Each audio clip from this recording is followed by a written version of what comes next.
ఇక వాక్య ధ్యానంలోకి మనం అందరం అడుగు పెడదాం. దేవుని యొక్క మాట మనందరికీ అత్యధికంగా లభిస్తోంది, కావాల్సినంత దొరుకుతోంది, సమృద్ధిగా లభిస్తోంది. అవునా? మీలో సమృద్ధిగా వాక్యం దొరుకుతున్న వాళ్ళు చేయి చూపించండి. నా వరకు నాకు సమృద్ధిగా వాక్యం దొరుకుతుంది అన్నవాళ్ళు ఎంతమంది ఉన్నారు ఇక్కడ? నీకు దొరకట్లేదురా నాన్న? అందరికీ సమృద్ధిగా వాక్యం దొరుకుతుందా? సంతోషం. అంటే ఈ మాట లోకపరంగా మాట్లాడుకుంటే సమృద్ధిగా ఆహారం దొరుకుతున్న వాళ్ళు ఎంతమంది ఉన్నారు అని అడుగుతారు. సమృద్ధిగా వాటర్ దొరుకుతున్న వాళ్ళు ఎంతమంది ఉన్నారు అని అడుగుతారు. కొంతమందికి వాటర్ ప్రాబ్లమ్స్ ఉంటాయి. వాటర్ ప్రాబ్లమ్స్ ముఖ్యంగా రాయలసీమ ప్రాంతాల్లో అయితే చాలా ఇబ్బందులు ఎదుర్కొంటుంటారు. వాటర్ ప్రాబ్లమ్స్ సిటీస్లో కూడా కొన్ని అపార్ట్మెంట్స్లో వాటర్ దొరకదు, చాలా ఇబ్బందులు పడుతుంటారు కదా. సో ఆ వాటర్ ప్రాబ్లమ్స్ ఉన్నవాళ్ళు నీళ్లు చాలా జాగ్రత్తగా వాడుకుంటారు. పాపం నీళ్లు చాలా జాగ్రత్తగా వాడుకుంటారు. ఒకసారి ఒక ఫోటో చూశాను నేను. నులక మంచం మీద పిల్లాడిని కూర్చోబెట్టి కింద ఒక బేసిన్ పెట్టి పైనుంచి ఒక తల్లి స్నానం చేపిస్తుంది. అంటే ఆ స్నానం నీళ్లు కూడా బేసిన్లో పడితే ఈవిడ తర్వాత వాటిని ఏం చేస్తుంది? రీయూజ్ చేసుకుంటుంది. ఏ బట్టలు ఉతుక్కోవడానికో గిన్నెలు తోముకోవడానికో రీయూజ్ చేసుకుంటుంది అనమాట. అంటే నీటి ఎద్దడి, నీటి కొరత ఉన్న ప్రాంతాల్లో చాలా ఇబ్బందులు ఎదుర్కొంటారు నీరు దొరక్క. కానీ నీరు సమృద్ధిగా దొరికిన వాళ్ళు మాత్రం నీటిని ఎలా వాడతారు? వెచ్చలవిడిగా వాడతారు. బకెట్తో పెట్టుకొని డొక్కులు ముంచుకొని పోసేసుకుంటానే ఉంటారు. కొంతమంది ట్యాప్ ఇప్పేసుకుని మీద పోసేసుకుంటానే ఉంటారు. అంటే వృధా వృధా వృధా, నీటి వృధా ఎక్కువ జరుగుతూ ఉంటుంది ఎక్కడ? సమృద్ధిగా నీరు దొరుకుతున్న చోట. ఇప్పుడు మీరు చెప్పండి, మనం ఒక పాట ఉంది క్రైస్తవ సమాజంలో. నీ వాక్యము నీరై ఉండెన్, మా దాహము తీర్చుచుండెన్, ఆ నీరే మాకు పానము స్నానము, ఆ నీరే మాకు పానము స్నానము, నీ వాక్యము మాకియుమా, నీ వాక్యము మాకియుమా. దేవాని దివ్య వాక్యము ఈవిగా మాకు దొరికెను, దేవాని దివ్య వాక్యము ఈవిగా మాకు దొరికెను కదా. అందులో నీ వాక్యము నీరై ఉండెన్, మా దాహము తీర్చుచుండెన్, ఆ నీరే మాకు పానము స్నానము, ఆ నీరే మాకు పానము స్నానము, నీ వాక్యము మాకియుమా, నీ వాక్యము మాకియుమా. అంటే స్వచ్ఛమైన నీరు వంటి దేవుని వాక్యం మన హృదయాలను కడుగుతుంది, మన దాహాన్ని తీరుస్తుంది, మన అంతరంగాన్ని కూడా శుద్ధీకరిస్తుంది. ఉదక స్నానము చేత పవిత్రపరచబడి అన్నాడు ఎఫెసు పత్రికలో. ఉదక స్నానము చేత పవిత్రపరచబడి. నీరు లేకపోతే జీవితం లేదు, వాక్యం లేకపోతే నిత్య జీవితం లేదు. నీరు ఈ జీవితానికి ఎంత ముఖ్యమో వాక్యం నిత్య జీవితానికి అంత ముఖ్యం. అందుకే కల్తీ లేని కల్మషం లేని నీరు కావాలి, కల్తీ లేని కల్మషం లేని వాక్యం కావాలి. అలాంటి అద్భుతమైన సత్యవాక్యాన్ని మీరు సమృద్ధిగా పొందుకుంటున్నారు. ఆ సంగతి మీకు తెలుసు, మీ అంతరంగానికి తెలుసు, మీ ఆత్మీయ స్థితికి తెలుసు. మీకు సమృద్ధిగా వాక్యం దొరుకుతుందా? ఇప్పుడు చెప్పండి, చేయి చూపించండి, ఎంతమందికి సమృద్ధిగా వాక్యం దొరుకుతుంది? వెరీ నైస్, అందరికీ సమృద్ధిగా వాక్యం దొరుకుతుంది. ఇప్పుడు సమృద్ధిగా వాక్యం దొరుకుతున్నవాడు ఆరోగ్యంగా ఉండాలా, అనారోగ్యంతో ఉండాలా? మంచి ఆహారం దొరుకుతున్నవాడు ఎలా ఉండాలి? ఆరోగ్యంగా ఉండాలి. మంచి వాటర్ దొరుకుతున్నవాడు ఎలా ఉండాలి? ఆరోగ్యంగా ఉండాలి. మరి మీరు ఆరోగ్యంగా ఉన్నారా, అనారోగ్యంగా ఉన్నారా అనేది మీ క్రియల మీద ఆధారపడి ఉంటుంది. మస్ట్ అండ్ షుడ్గా గుర్తుపెట్టుకోండి. మీరు విశ్వాసము గలవారై ఉన్నారో లేదో మిమ్మల్ని మీరే పరీక్షించుకోండి అన్నాడు కొరింథీయులకు రాసిన 2వ పత్రిక 13వ అధ్యాయం 5వ వచనంలో. మీరు చదువుకున్నారు చాలాసార్లు. మీరు విశ్వాసము గలవారై ఉన్నారో లేదో మిమ్మల్ని మీరే ఏం చేసుకోండి అన్నాడు? పరీక్షించుకున్నాడు. సమృద్ధిగా వాక్యం దొరుకుతున్నప్పుడు మీరు చాలా చాలా బలవంతులుగా కనబడాలి, బలవంతురాళ్ళుగా కనబడాలి, శక్తి కలిగి ఆసక్తి కలిగి పనిచేసే బిడ్డలుగా ఉండాలి. అర్థమైందా? ఎందుకంటే ఈ దేవుని సేవ అనేది, చాలాసార్లు చెప్పాను మీకు, దేవుని సేవ అనేది వాక్యంతో ముడిపడి ఉంటుంది.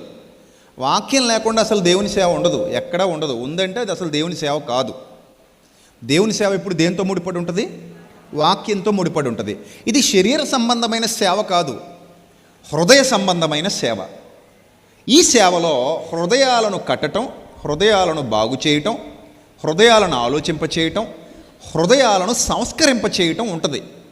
అంటే మనిషిని కూర్చోబెట్టి ఆత్మీయ ఆరాధనలో పాలిభాగస్థుడిగా చేసి ఆ వ్యక్తి దేవునితో సహవాసం చేసేట్టుగా, దేవుని ఆలోచనలో మమేకమయ్యేట్టుగా, దేవునిని తన హృదయంలో ప్రతిష్ఠించుకుని తన అడుగులు ముందుకు కదిలి సాగేట్టుగా, ఆ రీతిగా ఎవరినైతే మనం సిద్ధపరుస్తామో అది దైవ సంబంధమైన, ఆత్మ సంబంధమైన పరిచర్యగా పిలువబడుతుంది. అలా లేని పరిచర్య ఆత్మ సంబంధమైన పరిచర్య కాదు. మీరు ఇక్కడికి వచ్చింది ఎంటర్టైన్మెంట్ కోసం కాదు. మీరు ఇక్కడికి వచ్చింది దేవుని వాక్యంతో మిమ్మల్ని కట్టుకోవడానికి, నిలబెట్టుకోవడానికి, కడుక్కోవడానికి, అద్భుతమైన ఆత్మీయ స్థితిలో వర్ధిల్లడానికి. దానికోసం మీరు ఇంత దూరం ప్రయాణం చేసి వస్తున్నారు, ఇంత దూరం ప్రయాణం చేసి. సో మీ ప్రయాణానికి సార్థకత చేకూరాలి అంటే, మీ ప్రయాసకు సార్థకత చేకూరాలి అంటే మీరు మీ క్రియలను పరీక్షించుకోవాలి. మీ క్రియలను పరీక్షించుకోవాలి.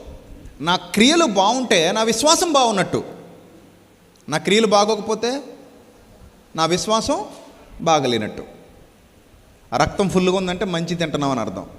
రక్తం తగ్గినా, రక్తం చెడిపోయినా ఏదో చెడ్డ తినేస్తున్నాం అని అర్థం. అర్థమైందా? రక్తం సమృద్ధిగా ఉంది, మంచిది తింటున్నాం, మంచి ఆహారం తింటున్నాం. రక్తం బాగాలేదు, రక్తం చెడిపోయింది, రక్తంలో ఏవో ప్రాబ్లమ్స్ ఉన్నాయి, వైరస్ వచ్చింది, ఇన్ఫెక్షన్ వచ్చింది అంటే ఏదో చెడ్డది లోపలికి పోతుంది.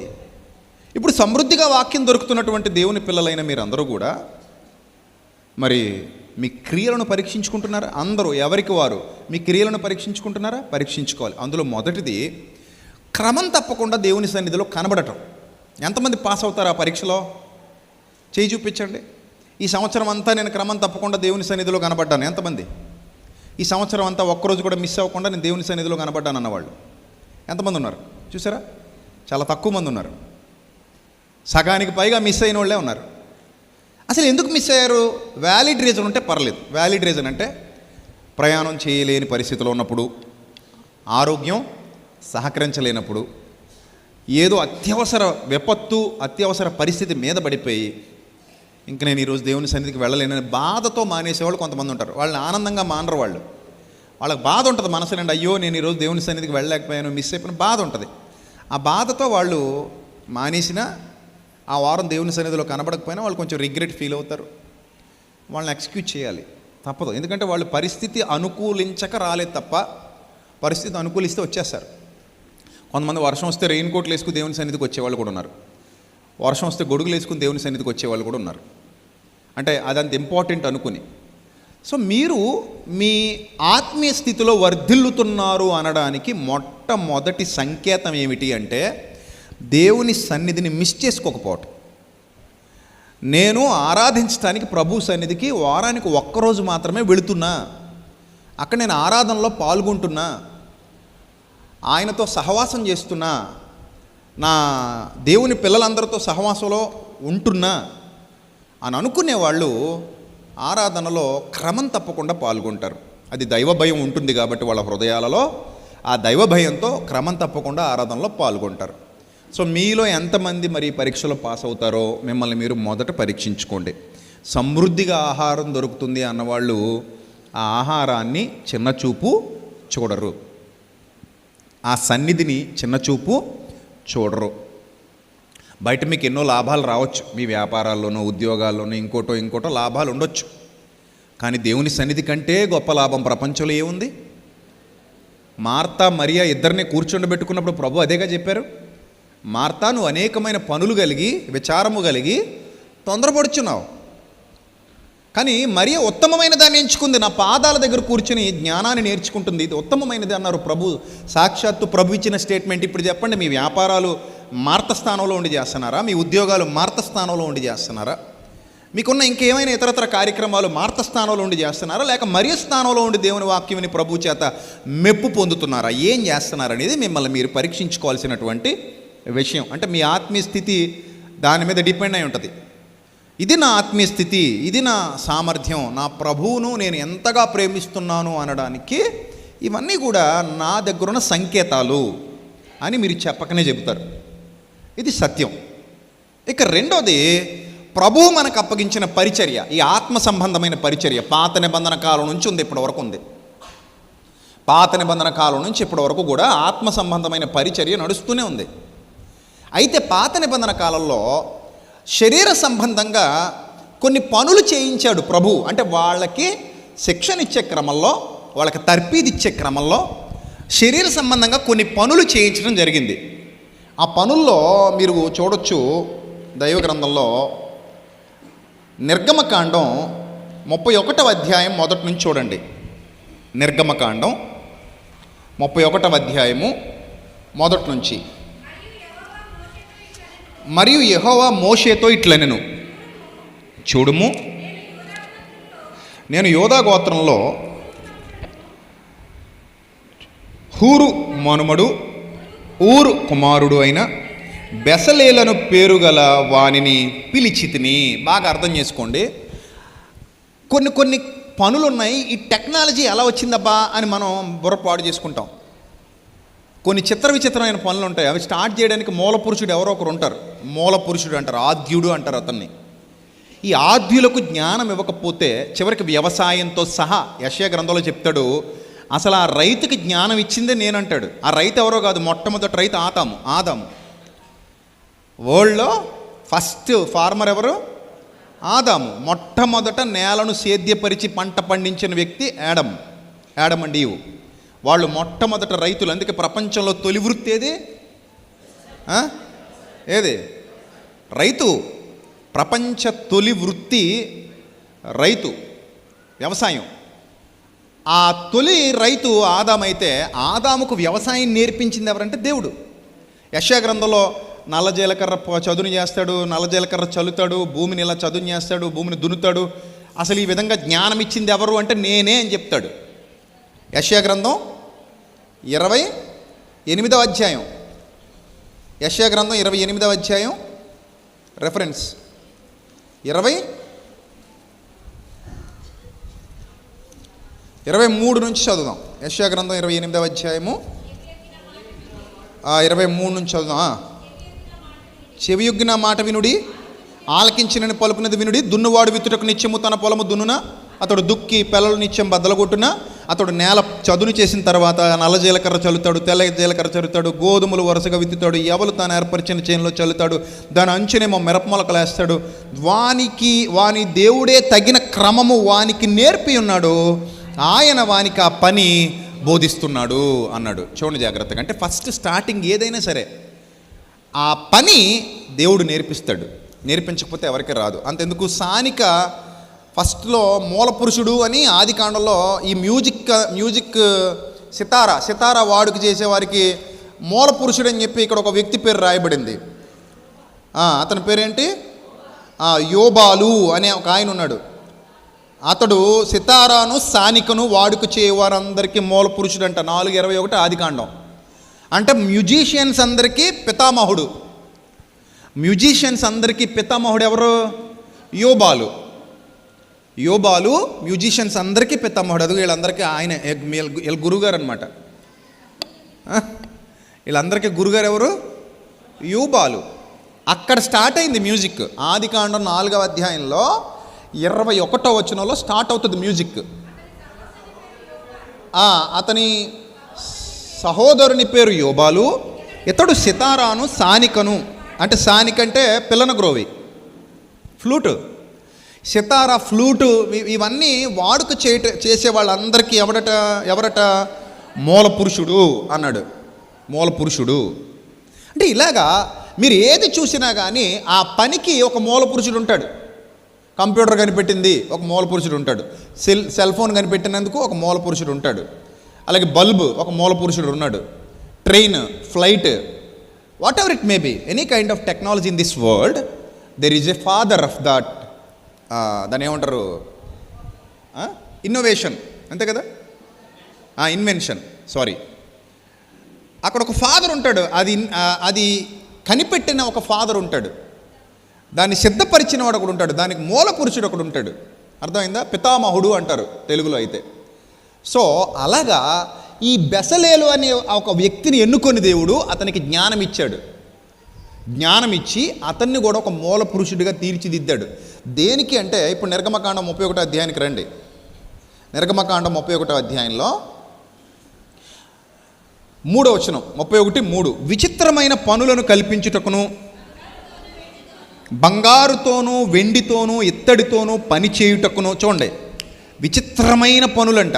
ఇప్పుడు చూడండి, మనం ఏదైనా జ్యువెలరీ షాప్కి వెళ్ళాం అనుకోండి, అక్కడ ఒకటే మెటీరియల్ బంగారమే, మెటీరియల్ వెండే, కానీ దాంతో చేసే ఆర్నమెంట్స్ ఉంటాయి చూసారు, అబ్బో డిఫరెంట్ కైండ్స్ ఆఫ్ ఆర్నమెంట్స్ ఉంటాయి అక్కడ. ఆర్నమెంట్స్ అన్ని రకరకాల విధాలుగా పొదిగి సరిదిద్ది సెట్ చేసి చూడగానే ఆకర్షణీయంగా తయారు చేసి, ఆ పని, ఆ అల్లికలు, చిన్న చిన్న పూసలు, చిన్న చిన్న రింగులు, వాటితో చేసిన డిజైన్స్ చూడగానే మెస్మరైజ్ అయిపోతారు కదా ఆడవాళ్ళు. వెంటనే కొనేసుకోవాలనుకునేంత అందంగా వాటిని డిజైన్ చేసి పెడతారు. వాటిని అంత అందంగా అలంకరించి బాక్సెస్లో పెట్టి మీకు చూపిస్తారు కదా. సో వీటన్నిటికీ మూల పురుషుడు ఒక ఆయన ఉన్నాడు, అతని పేరు బెసలేలు. ఏం పేరు అతని పేరు? బెసలేలు. విచిత్రమైన పనులు కల్పిస్తాడట. తర్వాత బంగారుతో, వెండితో, ఇత్తడితో పనిచేస్తాడట. పొదుగుటకు రత్నాలు, సానబెట్టుటకు కర్రను కోసి, చెక్కుటకు సమస్త విధములైన పనులు చేయుటకు. అంటే ఇతని దగ్గర 2 ఉన్నాయి టాలెంట్లు. ఒకటి వడ్రంగి పని ఉంది, రెండోది కంసాల పని ఉంది. ఈయన కంసాల పని చేయగలుగుతున్నాడు, రెండోది వడ్రంగి పని చేయగలుగుతున్నాడు. అంటే కంసాలులకు వడ్రంగులకు మూల పురుషుడు ఒకడే అన్నమాట. అతని పేరేం పేరు? బెసలేలు. ఇది చరిత్ర చెబుతున్న సత్యం. అసలు వడ్రంగి పని ఎలాగెళ్ళిందయ్యా ప్రపంచం మొత్తానికంటే, ఎవడో ఒకడే మొదలు పెడతాడు, 100 మంది మొదలు పెట్టరు ఎక్కడ కూడా. ఒక ఇన్వెన్షన్ వచ్చింది బయటకంటే ఎవరో ఒకరే. థామస్ ఆల్వా ఎడిసన్ బల్బు కనిపెట్టాడు, ఆ తర్వాత ప్రపంచం అంతా బల్బు వాడుకలో పెట్టుకుంది. థామస్ ఆల్వా ఎడిసన్ అని ఆయన కష్టపడకపోతే బల్బు లేదు. ఇప్పటికీ ఆ లాంతర్దీపాలే. ఆ లాంతర్దీపాలు కనిపెట్టడానికి కూడా ఒక ఆయన ఉంటాడు. ఆయన ఎవరో మరి మూల పురుషుడు. గ్రహం బెల్ ఫోన్ కనిపెట్టాడు. ఈ గ్రహం బెల్ వల్ల ఫోన్స్ ఇంకా అప్డేట్ అవుతూ వచ్చాయి, రకరకాల ఫోన్స్ వచ్చినాయి. దాని నుంచి ఆలోచన చేశారు. రైట్ బ్రదర్స్ వాళ్ళు విమానానికి పునాది వేశారు. అంటే ఇలాగా ప్రపంచంలో చాలామంది కొత్త కొత్త ఇన్వెన్షన్స్ ప్రజల్లోకి తీసుకురాగలిగారు. అంటే జ్ఞానం అవసరంగా ఊరికొచ్చేద్దటది జ్ఞానం. ఆ జ్ఞానం లేకుండా ఏది ఎవ్వరూ చేయలేరు.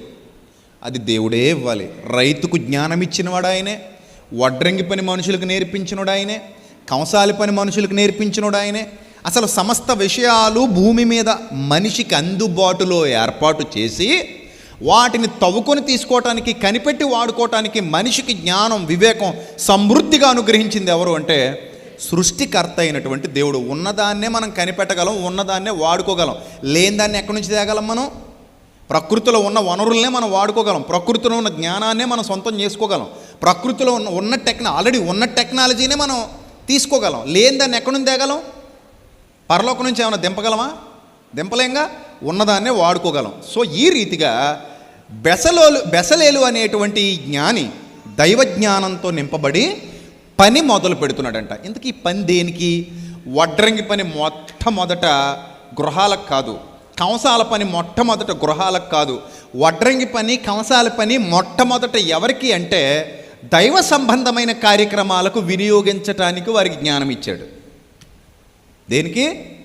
దైవ సంబంధమైన కార్యక్రమాలకు వినియోగించడానికి వారికి జ్ఞానమిచ్చి, వివేకమిచ్చి, వాళ్ళను ప్రేరేపించి ఆ పనిలో దేవుడు నిలబెట్టాడు.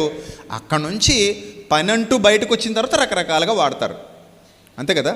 పని ఒకసారి బయటకు వచ్చిన తర్వాత ఏం చేస్తారు? దాన్ని రకరకాలుగా వాడతారు.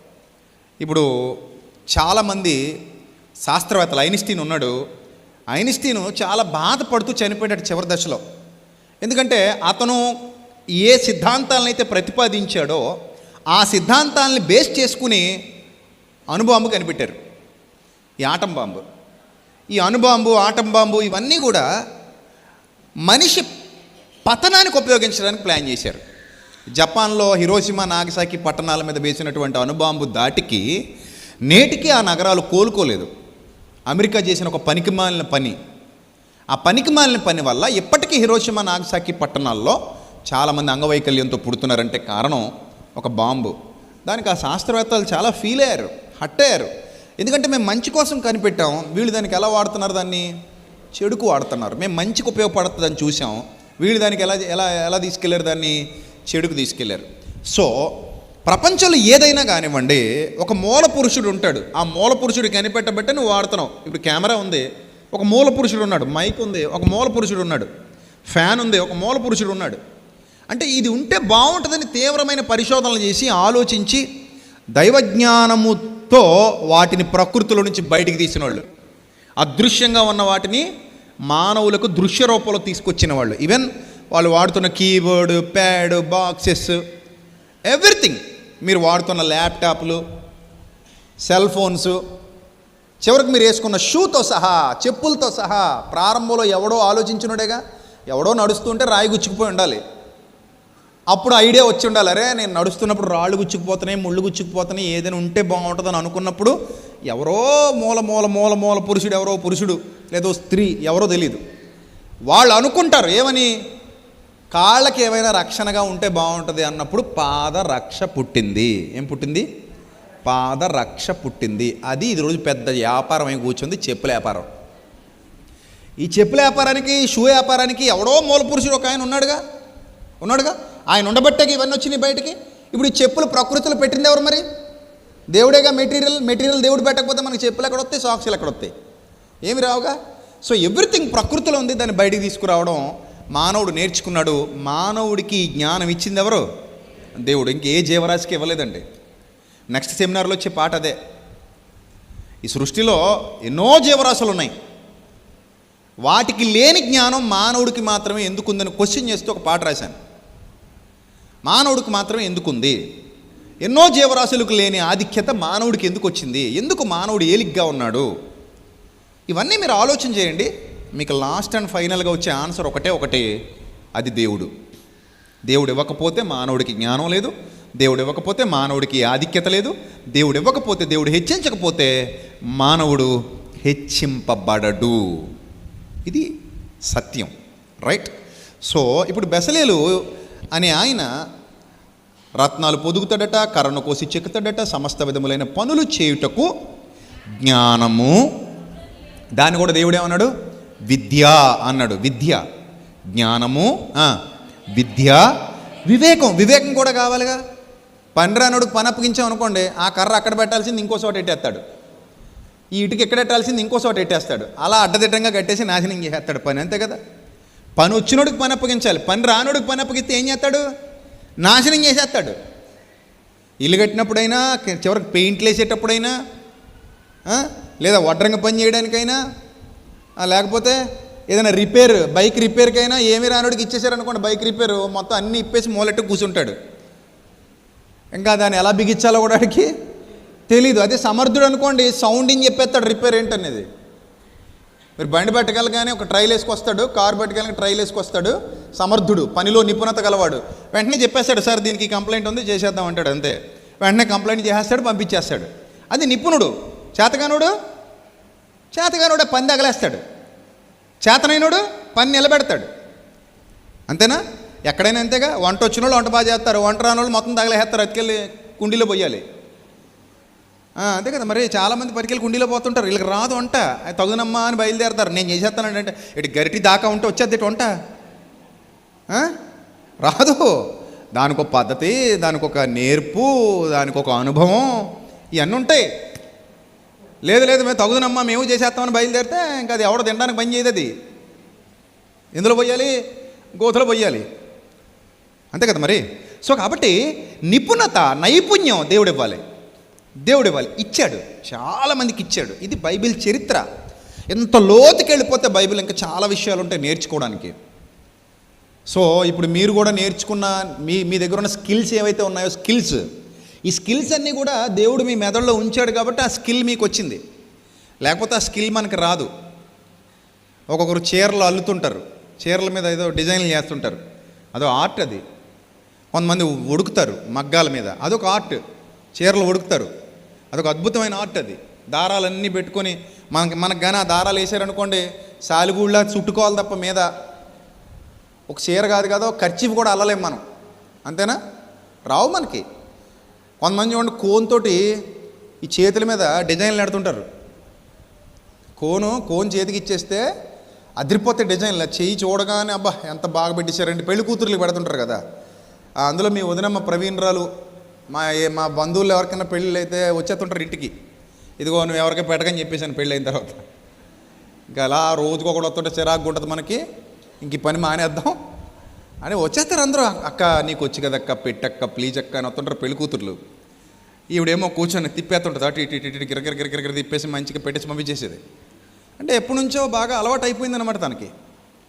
అప్పుడు నేను అన్నాను, ఇంకొద్దమ్మా ఈ పంచాయతీలు మనకు వద్దు, మనకే బోల్డ్ అంత పని ఉంది, ఈ పని మీద వేసుకునేంత ఖాళీ మనకు లేదు, ఇంకా ఆపేస్తే బాగుంటుంది అంటే కొంతమంది హట్ అయ్యారు మా బంధువులు, కొంతమంది హట్ అయితే అవ్వండి, బయట 5,000కో 10,000కో పెడుతున్నారట, వెళ్ళి పెట్టించుకోండి, ఇక్కడ మనకంత ఖాళీ లేదు. అయితే నిపుణత అది అది అందరికీ రాదు. అదే కోన్ నాకు ఇచ్చారనుకోండి, పేడ ముద్ద అయిపోద్ది చెయ్యి అంతా. మనకు రావి, అది ఎలా తిప్పుతామో తెలీదు, ఎలా పెడతామో తెలీదు, అది ఎలా పెట్టాలో అసలు ఎంత పిండాలో కూడా తెలియదు మనకి. మొత్తం ఇడ్లీ పిండినట్టు పిండేస్తాం చేతి మీద కదా. సో దాన్ని చిన్నగా కట్ చేయాలట, దానికి ఏదో ఉంటుందంట, అది కూడా క్యాన్సర్ వస్తుందంట, జాగ్రత్త. ఆ కోన్లు పెట్టుకుంటే ఏమొస్తుందంట, అది మంచి కోన్ కాకపోతే క్యాన్సర్ వస్తుంది అంట, చూసుకోండి మరి జాగ్రత్తగా. సో ఇవన్నీ కూడా అన్ని పనులు కూడా it's a kind of art, అదొక కళ. ఈ కళ రావాలి అంటే అతను తర్పీదు పొందిన వాడే ఉండాలి, దాని మీద చాలా అనుభవం ఉన్న వాళ్ళై ఉండాలి, దాని మీద పరిశోధన చేసిన వాళ్ళే ఉండాలి, లేకపోతే ఆ విషయంలో తర్పీదు పొందలేరు, అంతేనా? ఇప్పుడు మీకు వచ్చిన పనులు కూడా అవి మీరు మాత్రమే చేయగలిగే పనులు అయితే అది ఎంత నాలెడ్జ్ ఉండాలి, దాని మీద మీకు ఎంత అవగాహన ఉండాలి, పక్కోడికి రాదు అది కదా. సో ఇప్పుడు ఈ బెసలేల్ని దేవుడు దేనికి వాడుకుంటున్నాడు అనేది చూద్దాం. జ్ఞాన విద్యా వివేకములు సమస్తమైన పనుల నేర్పును వానికి కలుగునట్లు వానిని దేవుని ఆత్మపూర్ణునిగా చేసి ఉన్నాను. Underline that word. ఒక మనిషి తన జీవిత కాలంలో 60 ఏళ్ళు 70 ఏళ్ళు ఈ భూమి మీద బతికి ఒక చరిత్ర సృష్టించి వెళ్ళిపోతాడు. ఎవడి జీవితమైనా అంతే.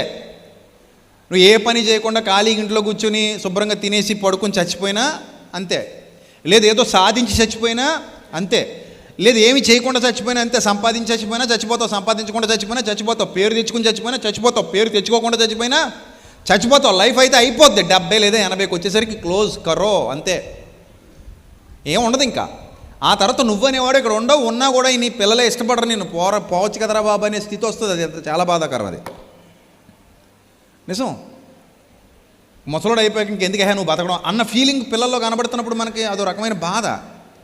ఓరు నాయన ఇలాగైపోయింది ఎట్రా నా జీవితం అనిపిస్తుంది. రేపు పొద్దున మన అందరం ఆ స్థితికి వెళ్తాం, నో డౌట్ ఎట్ ఆల్. అందులో కంగారు పడకండి, ఈ ముందున్న ముసల పండుగ వస్తుంది, మనం ఎదుర్కొంటాం, నో డౌట్, ఖచ్చితంగా ఎదుర్కొంటాం. రాసిస్తాను, నేను ఎదుర్కొంటాను, మీరు ఎదుర్కొంటారు, అందరూ ఎదుర్కొంటాం. ఆ టైం మన అందరికి వస్తుంది. ఒకానొక సమయంలో ఎవరు మనం బతుకుండడం వాళ్ళకి ఎలా ఉంటుంది, బాధగా ఉంటుంది, చిరాకుగా ఉంటుంది. ఇటు పోతే బాగుండరా బాబు, ఈమె పోతే బాగుండు అనే పరిస్థితి వచ్చేస్తుంది ఏదో రోజు. అప్పుడు అనిపిస్తుంది, నా బతుకు తగలయ్యా, ఇదే జీవితం, ఎన్నాళ్ళు వీళ్ళ కోసం ఇంత నాశనం అయిపోయాను, ఇంత కష్టపడ్డాను, ఇల్లు మీద ఇల్లు కట్టి వీళ్ళకి ఇచ్చాను అని బాధపడతాం ఒకరోజు.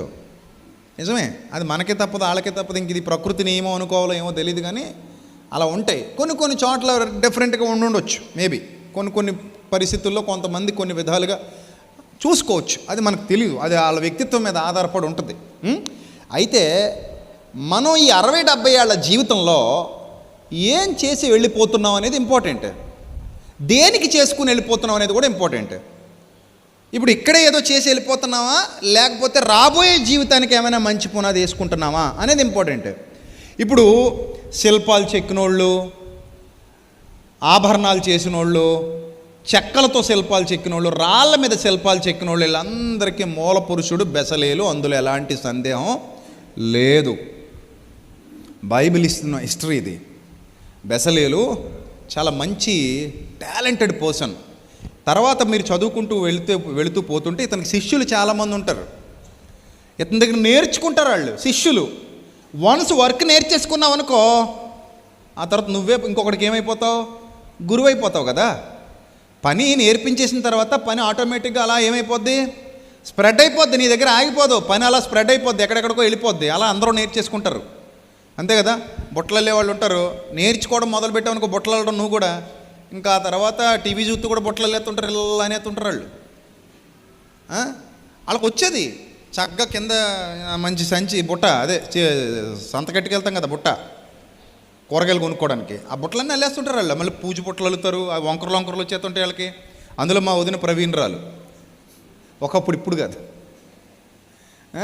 టక్ టక్ టక్ టక్ అల్లేసేవారు అనమాట వీళ్ళు. వాళ్ళకి వచ్చు, చిన్నప్పుడు నేర్చుకున్నారు వాళ్ళు.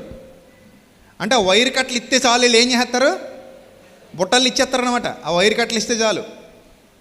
అంటే అదొక ఆర్ట్ అది, అంతేనా. ఇది ఎవరికైనా నేర్పిస్తే ఆటోమేటిక్గా వాళ్ళు కూడా ఏం చేస్తారు, నేర్చేసుకుంటారు.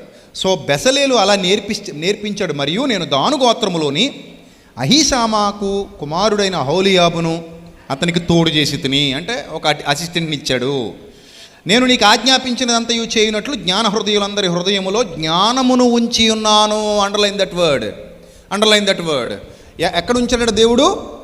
జ్ఞాన హృదయులందరి హృదయములలో జ్ఞానమును ఉంచి ఉన్నాను అన్నాడు. అంటే దేవుడు ఆ జ్ఞానాన్ని హృదయంలో ఉంచడం వల్ల వాళ్ళ పని చేయగలిగారు, లేకపోతే చేయలేరు, ససేమిరా అవ్వదు. అదేదైనా కానివ్వండి, దేవుడు జ్ఞానం ఇవ్వకపోతే అవ్వదు. ఈరోజున్న టెక్నాలజీ ఏదైతే ఉందో, క్రైస్తవ దేశాలలో అనేక మంది శాస్త్రవేత్తలు కనిపెట్టినటువంటి టెక్నాలజీ, దీన్ని ఎవరైనా ఒప్పుకొని తీరాలి. ఎక్కువ శాతం టెక్నాలజీ ఎక్కడి నుంచి వచ్చింది మనకి? విదేశాల నుంచే వచ్చింది. వాళ్ళలో చాలామంది దేవుని పిల్లలు ఉన్నారు, దేవుని యందు భయభక్తులు కలిగిన వాళ్ళు ఉన్నారు, క్రిస్టియన్స్ ఉన్నారు. అందులో వాళ్ళు కనిపెట్టారు. ఈరోజు మనం వాడుకుంటున్నాం వాటిని, వాళ్ళు కనిపెట్టినవే మనం వాడుకుంటున్నాం. అందులో ఎలాంటి డౌట్ లేదు, అందరికీ తెలిసిన నగ్న సత్యం ఇది. సో ఆ కనిపెట్టడానికి వాళ్ళకి జ్ఞానం ఇచ్చింది ఎవరు? దేవుడే ఇవ్వాలి. ఏ పుస్తకాల్లో రాసి లేదు. ఫోన్ ఎలా కనిపెట్టాలి, ఏ పుస్తకంలో లేదు. అర్థమైందా? బల్బు ఎలా కనిపెట్టాలి, ఏ పుస్తకంలో లేదు. విమానం ఎలా కనిపెట్టాలి, ఏ పుస్తకంలో ఆ టెక్నాలజీ గురించి రాయబడలేదు. అలా రాయబడిందంటవా, పుస్తకం ఎక్కడుందో పట్టుకురా చదువుదాం. నీకు తెలియని చదువు కాదు, నాకు తెలియని చదువు కాదు, చదువుదాం. ఎక్కడా లేదు. కానీ వాట్సాప్ యూనివర్సిటీలో కొన్ని అబద్ధాలు వస్తుంటాయి, అవి నేను నమ్మను. ఎందుకంటే నా దగ్గర 4 లక్షల రూపాయలు విలువ చేసే పుస్తకాలు ఉన్నాయి. 4 లక్షల రూపాయలు విలువ చేసే పుస్తకాలు ఉన్నాయి. ఎంతో సాహిత్యం కొనుక్కొని పెట్టుకున్నాను. అందులో చాలా విలువైన విషయాలు ఉన్నాయి, చాలా విషయాలు ఉన్నాయి, పనికిరాని విషయాలు ఉన్నాయి. చదువుతాం, పుస్తకాలు చదవాలి. చదివితేనే కదా చరిత్ర మీద ఒక అవగాహన వస్తుంది. సో కాబట్టి ఇదంతా దేవుడు ఇవ్వాలి మనిషికి. ఏ పుస్తకాల్లోనూ లేదు. ఒకవేళ పుస్తకంలో ఉంటే ఆల్రెడీ మూల పురుషుడు అతను అవుతాడు కదా. ఇప్పుడు బల్బు ఎలా కనిపెట్టాలని ఒక పుస్తకంలో ఉందనుకో, అది రాసినోడు మూల పురుషుడు అవుతాడు. థామస్ ఆల్వా ఎడిసన్ ఎందుకు మూల పురుషుడు అవుతాడు? థామస్ ఆల్వా ఎడిసన్ 1000 సార్లు ఎందుకు ఫెయిల్ అవ్వాలి ఆ బల్బు కనిపెట్టడానికి? అతను 1000 సార్లు ఫెయిల్ అవ్వాడు అంటే అర్థం ఏంటి? అతనే మూల పురుషుడు. Thomas Alva Edison was the hero, first bulb కనిపెట్టినటువంటి హీరో. ఆయనే మూల పురుషుడు, ఆయనే పితామహుడు. అంతకుముందు ఎవడైనా ఉంటే మళ్ళీ ఈయనకి ఎందుకు ఆ పేరు వస్తుంది? రాదు కదా. మీకు అర్థమైందా? సో అలాగే దేవుడు ఎవరికి టాలెంట్ ఇస్తే వాళ్ళు, ఎవరికి జ్ఞానం ఇస్తే వాళ్ళు ఆయా పనులు నేర్చుకున్నారు. నేర్చుకుని ఇతరులకు ఏం చేశారు? నేర్పించారు. ఇది మీరు అందరూ మనసులో పెట్టుకోండి. ఇప్పుడు చూడండి దేనికోసం ఇదంతా ఉంచాడంటే 7వ వచనం చదవండి. ప్రత్యక్షపు గుడారము. మీకు ఇంటర్నెట్లో సెర్చ్ చేయండి. ప్రత్యక్షపు గుడారము అంటే వస్తుంది, అంటే నమూనా వస్తుంది. ఇశ్రాయేలీయులు, యూదులు, జ్యూస్ ఏదైతే ప్రత్యక్షపు గుడారాన్ని కలిగి ఉన్నారో, పిల్లల్ని కంట్రోల్ చేసుకోండి అమ్మా, పిల్లలు అటు ఇటు తిరగడానికి వీళ్ళే చెప్తున్నాను. అటు సైడ్ పిల్లలు ఉన్నారు, సో పిల్లలు జాగ్రత్త. ప్రత్యక్షపు గుడారం ఏదైతే ఉందో, ఈ ప్రత్యక్షపు గుడారాన్ని, రెండోది సాక్ష్యపు మందసాన్ని, మందసం చాలా ఇంపార్టెంట్.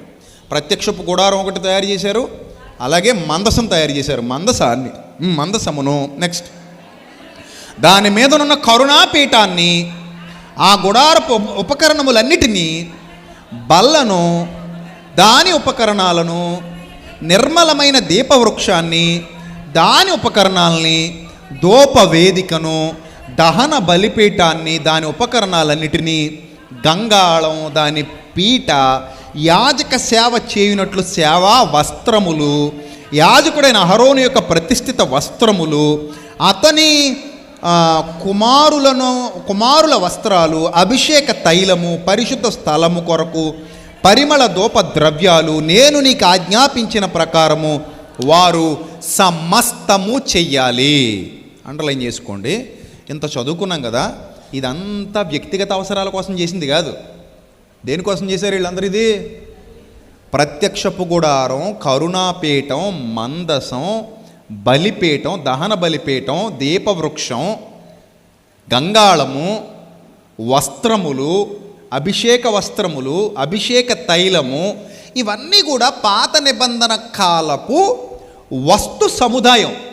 చూడండి, మీరు స్క్రీన్ మీద కనబడుతున్న వస్తువులు కానివచ్చు, ఆ ప్రత్యక్షపు గుడారపు నమూనాలు కావచ్చు, ఇవన్నీ కూడా ఆ కాలపు వస్తు సముదాయం దేవారాధనలో ఉపయోగించడానికి వాడుకున్న వస్తువులు ఇవి. దైవారాధనకు వీటిని వాడేవారు. దైవారాధనలో ఇవి ఉపయోగపడ్డాయి. ప్రత్యక్షపు గుడారం కూడా అలాగే. ప్రత్యక్షపు గుడారం కూడా చాలా పెద్దది. దానికి కొలతలు ఉంటాయి, దానికి లెక్కలు ఉంటాయి. ఆ కొలతల ప్రకారం, ఆ లెక్కల ప్రకారం ప్రత్యక్షపు గుడారం చేసేవారు. సో వీటన్నిటిని తయారు చేయటానికి, అంటే వేల మంది భక్తిలో నిలబడడానికి ఈ సామానంతా అవసరం. వేల మంది దేవుణ్ణి ఆరాధించడానికి, లక్షల మంది భక్తి చేయటానికి, తమ భక్తి జీవితానికి పునాదులు వేసుకోవటానికి ఈ సామాగ్రి అంతా అవసరం. ఈ సామాగ్రిని మొట్టమొదట కనిపెట్టింది ఎవరు? దీపస్తంభం ఎక్కడి నుంచి వచ్చింది? తైలం ఎక్కడి నుంచి వచ్చింది? ప్రత్యక్షపు గుడారాలు ఎలా వచ్చాయి? మందసం ఎవరు తయారు చేశారు? మందసం అనేది ఎలా వచ్చింది? ఇవన్నీ భౌతిక ఆరాధనలోకి ఎలా వచ్చాయి? అనేక మంది వీటిని ఎలా ఇంప్లిమెంట్ చేసేసుకున్నారు, ఎలా అడాప్ట్ చేసుకున్నారు? ప్రపంచ చరిత్రలో వీటన్నీ ప్రపంచ దేశాలు దాటిపోయాయి. ఈ హిస్టరీ మొత్తం తీస్తే టోటల్ హిస్టరీ ఇక్కడే కనబడుద్ది. మూల పురుషుడు ఎవరంటే బెసలేలు కనబడతాడు, బెసలేలు యొక్క అసిస్టెంట్లు కనబడతారు. వీళ్ళకి జ్ఞానం ఇచ్చింది ఎవరంటే దేవుడు అని అర్థమవుతుంది మనకి. This is the world history. Bible చెబుతున్నటువంటి ప్రపంచ చరిత్ర, మూల చరిత్ర. ఎక్కడి నుంచి ఆర్కిటెక్చర్ అంటావా, లేకపోతే ఏదైనా శిల్ప సంపద అంటావా, వస్తు సమూహం, అద్భుతమైన చిత్ర విచిత్రమైన కళా నైపుణ్యం అంటావా, ఇవన్నీ కూడా అక్కడి నుంచి వచ్చాయి. మీరు రోమ్ నగరానికి వెళితే రోమ్ ఆర్కిటెక్చర్ చాలా డిఫరెంట్ ఉంటుంది. టర్కిష్ ఆర్కిటెక్చర్ కూడా చాలా డిఫరెంట్ ఉంటుంది. అరబ్ కంట్రీస్ ఆర్కిటెక్చర్ కూడా చాలా డిఫరెంట్ ఉంటుంది. అరబ్ కంట్రీలో కొన్ని పరదాలు ఉంటాయి. ఆ పరదాలకు అల్లికలు చూస్తే చాలా చిత్ర విచిత్రంగా ఉంటాయి. అలాగే వాళ్ళ ఆర్కిటెక్చర్ కూడా చాలా చిత్ర విచిత్రంగా ఉంటుంది. ఇవన్నీ చరిత్రలో నుంచి, మూల పురుషుల నుంచి నేర్చుకున్నారు వాళ్ళు. అక్కడి నుంచే వచ్చాయి. అలాగే ప్రపంచీకరణ, ప్రపంచానికి వెళ్ళింది. ఎక్కడైనా ఒక మంచి జరిగిందంటే అందరూ అడాప్ట్ చేసుకుంటారు కదా, అలా అడాప్ట్ అయిపోయింది. ఈరోజు ఇంచుమించుగా ప్రపంచం అంతా కూడా ఇంచుమించు ప్యాంటు షర్ట్లు వాడుతున్నారు. ఇది వరకు అన్ని దేశాల్లో ప్యాంటు చొక్కాలు ఉండే కాదు. ముఖ్యంగా మన భారతదేశానికి ప్యాంటు చొక్కా తెలీదు. మనం పంచెలు కట్టుకునేవాళ్ళం, ఏదో శూద్రులు గోచీలు ఎట్టుకునేవారు. ఒక్కొక్కరికి ఒక వస్త్రధారణ ఉండేది. కానీ ఈరోజు ఎవ్రీథింగ్, ప్రతి చోట ఉన్నాయా పంచెలు? ఉన్నాయటి? లేవు. నైట్ పడుకునే ముందు వేసుకుంటారు లుంగీలు అంతే. లేకపోతే షార్ట్లు వచ్చినాయి. లుంగీలు కూడా పోనీ ఏమొచ్చినాయి? షార్ట్లు వచ్చినాయి. మెల్లిమెల్లిగా కొన్నాళ్ళకి ఇంకో 10-15 సంవత్సరాలు పోతే చీరలు కనుమరుగైపోతాయి. ఏమో నాకు అనిపిస్తుంది. ఎందుకంటే ఇప్పుడు చీరలు కట్టుకునే వాళ్ళు కూడా మెల్లిమెల్లిగా ఏమవుతున్నారు? తగ్గుతున్నారు. అంటే బ్యూటీ, చీర చాలా బాగుంటుంది, చాలా అద్భుతంగా ఉంటుంది. కాకపోతే ఏంటంటే కొంతమందికి చిరాకు వచ్చిందేమో, చీరలు కూడా ఏం చేశారు? తగ్గించి పడేస్తున్నారు. సుఖంగా ఉంటుందని చెప్పేసి ఇంకే పంజాబీ డ్రెస్సులని, గౌన్లని, అవన్నీ వేసి తిరిగేస్తున్నారు. ఇంక మొత్తానికి ఈ మధ్య అయితే ఆడపిల్లలు మగాళ్ళలాగా ప్యాంట్లు, టీషర్ట్లు కూడా, అదేం తప్పేం కదా, వేసుకోండి. ఒళ్ళు కప్పుకోవడానికి ఏదైనా ఒకటే, కొంచెం మంచిగా వేసుకోండి అంతే. సో వేసి తిరుగుతున్నారు. ఇంక ఉండే కొలది 10-15 ఏళ్లలో వస్త్రధారణ ఎంత అప్డేట్ అయిపోద్దో ఎవరికి తెలీదు. అది ఎంత దూరం పోద్దో కూడా ఎవరికి తెలీదు. కానీ దీని అంతటికీ ఒక మూల పురుషుడు ఒకడు ఉంటాడన్న విషయాన్ని మాత్రం మర్చిపోకండి. ఆ మూల పురుషుడికి జ్ఞానం ఇచ్చింది దేవుడు అన్న విషయాన్ని మర్చిపోకండి. మాయలో, అబద్ధాలలో మాత్రం బతకండి. సత్యం తెలుసుకోండి. ఆ సత్యం తవ్వితే దొరుకుతుంది. వెతికితే దొరుకుతుంది. వెతికి తవ్వకుండా ఇంట్లో కూర్చుంటే ఏది దొరకదు. అందుకే నేను అంటాను, బైబిల్ ప్రతి ప్రశ్నకు నీకు సమాధానం ఇస్తుంది. వెతకగలిగే ఓపిక నీ దగ్గర ఉంటే, పరిశోధించగలిగే సామర్థ్యం నీ దగ్గర ఉంటే బైబిల్లో నీకు చాలా ప్రశ్నలకు సమాధానాలు దొరుకుతాయి. సో అలాంటి అద్భుతమైన సందేశాన్ని ఈరోజు మీరు వింటున్నారు. ఇంత గొప్ప ప్రణాళికతో దేవుడు ఇంతమంది జ్ఞానుల్ని పుట్టించి ఈ జ్ఞానుల ద్వారా ఉపకరణాలు దైవ సంబంధ కార్యక్రమాల కోసం చేయించాడు. బెసలేల్ చేశాడు. చూడండి, మీకు స్క్రీన్ మీద కనబడుతోంది. ఆ బెసలేల్ అనే ఆయన ఎలా చెక్కాడో ఒక ఊహా చిత్రం. ఎలా చెక్కి ఉంటాడు, ఎలా చేసి ఉంటాడు అనే దానికి ఒక ఊహా చిత్రాన్ని మీరు స్క్రీన్ మీద చూస్తున్నారు. అంటే అతను పడిన ప్రయాస, ఒకప్పుడు వాళ్ళు ఇలా చెక్కారు, ఇలా ఇలా ఇలా చేశారు, ఇలా ఇలా తయారు చేశారు. వస్తువులు, లోహాన్ని కరిగించడం వేరు, కరిగించిన లోహాన్ని మళ్ళీ పోత పోసి డిజైన్ చేయడం వేరు, చెక్కటం వేరు. అమ్మో, చాలా కష్టం. అదంతా కూడా చాలా కష్టం కదా. చేసే వాళ్ళకి తెలుస్తుంది, ఆ వర్క్ మీద అవగాహన ఉన్న వాళ్ళకి తెలుస్తుంది. చాలా టైం పట్టేస్తుంది. చిన్న చిన్న శిల్పుల దగ్గర చిన్న చిన్నవి ఉంటాయి చెక్కేవి, వాటితో చెక్కాలి. ఈ మైక్రో ఆర్ట్ అయినా నానో ఆర్ట్ ఏదో ఉంటుంది. నానో ఆర్ట్ మైక్రో ఆర్ట్ అంటారు కదా, అది ఇంకా కష్టం. భూతద్దాలు పెట్టి చేస్తుంటారు వాళ్ళు. వాళ్ళ దగ్గర ఇంకా చిన్న ఉంటాయి. వాడేటువంటి వస్తువులు, వాళ్ళు ఉపయోగించే వస్తువులు చాలా చిన్న ఉంటాయి, వాటితో చేస్తారు వాళ్ళు.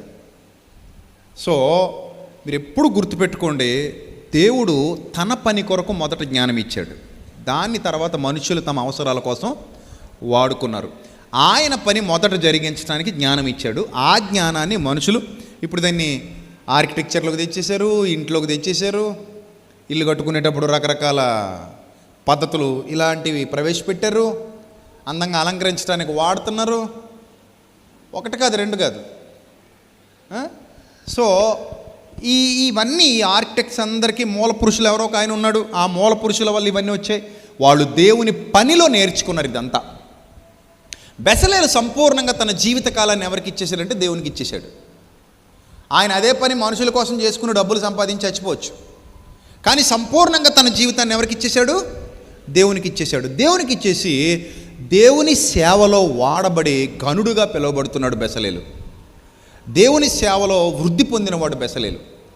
దేవుని సేవలో తనకంటూ ఒక సముచిత స్థానాన్ని సంపాదించుకున్నవాడు బెసలేలు. పరిచర్య వాళ్ళు చేశారు. ఆ పరిచర్యకు ఇశ్రాయేలీలందరూ సహకరించారు. అయితే అది భౌతిక సంబంధమైన పరిచర్య, కళ్ళ ముందు కనబడే వస్తు సంబంధమైన పరిచర్య. ఇప్పుడు ఆ వస్తు సంబంధమైన పరిచర్య కాస్త క్రొత్త నిబంధనకు వచ్చేసరికి ఎలా మారిందంటే ఆత్మ సంబంధమైన పరిచర్యగా మారింది. హెబ్రీ పత్రిక అంతా మీరు చదవండి, కంపారిజన్ ఉంటుంది.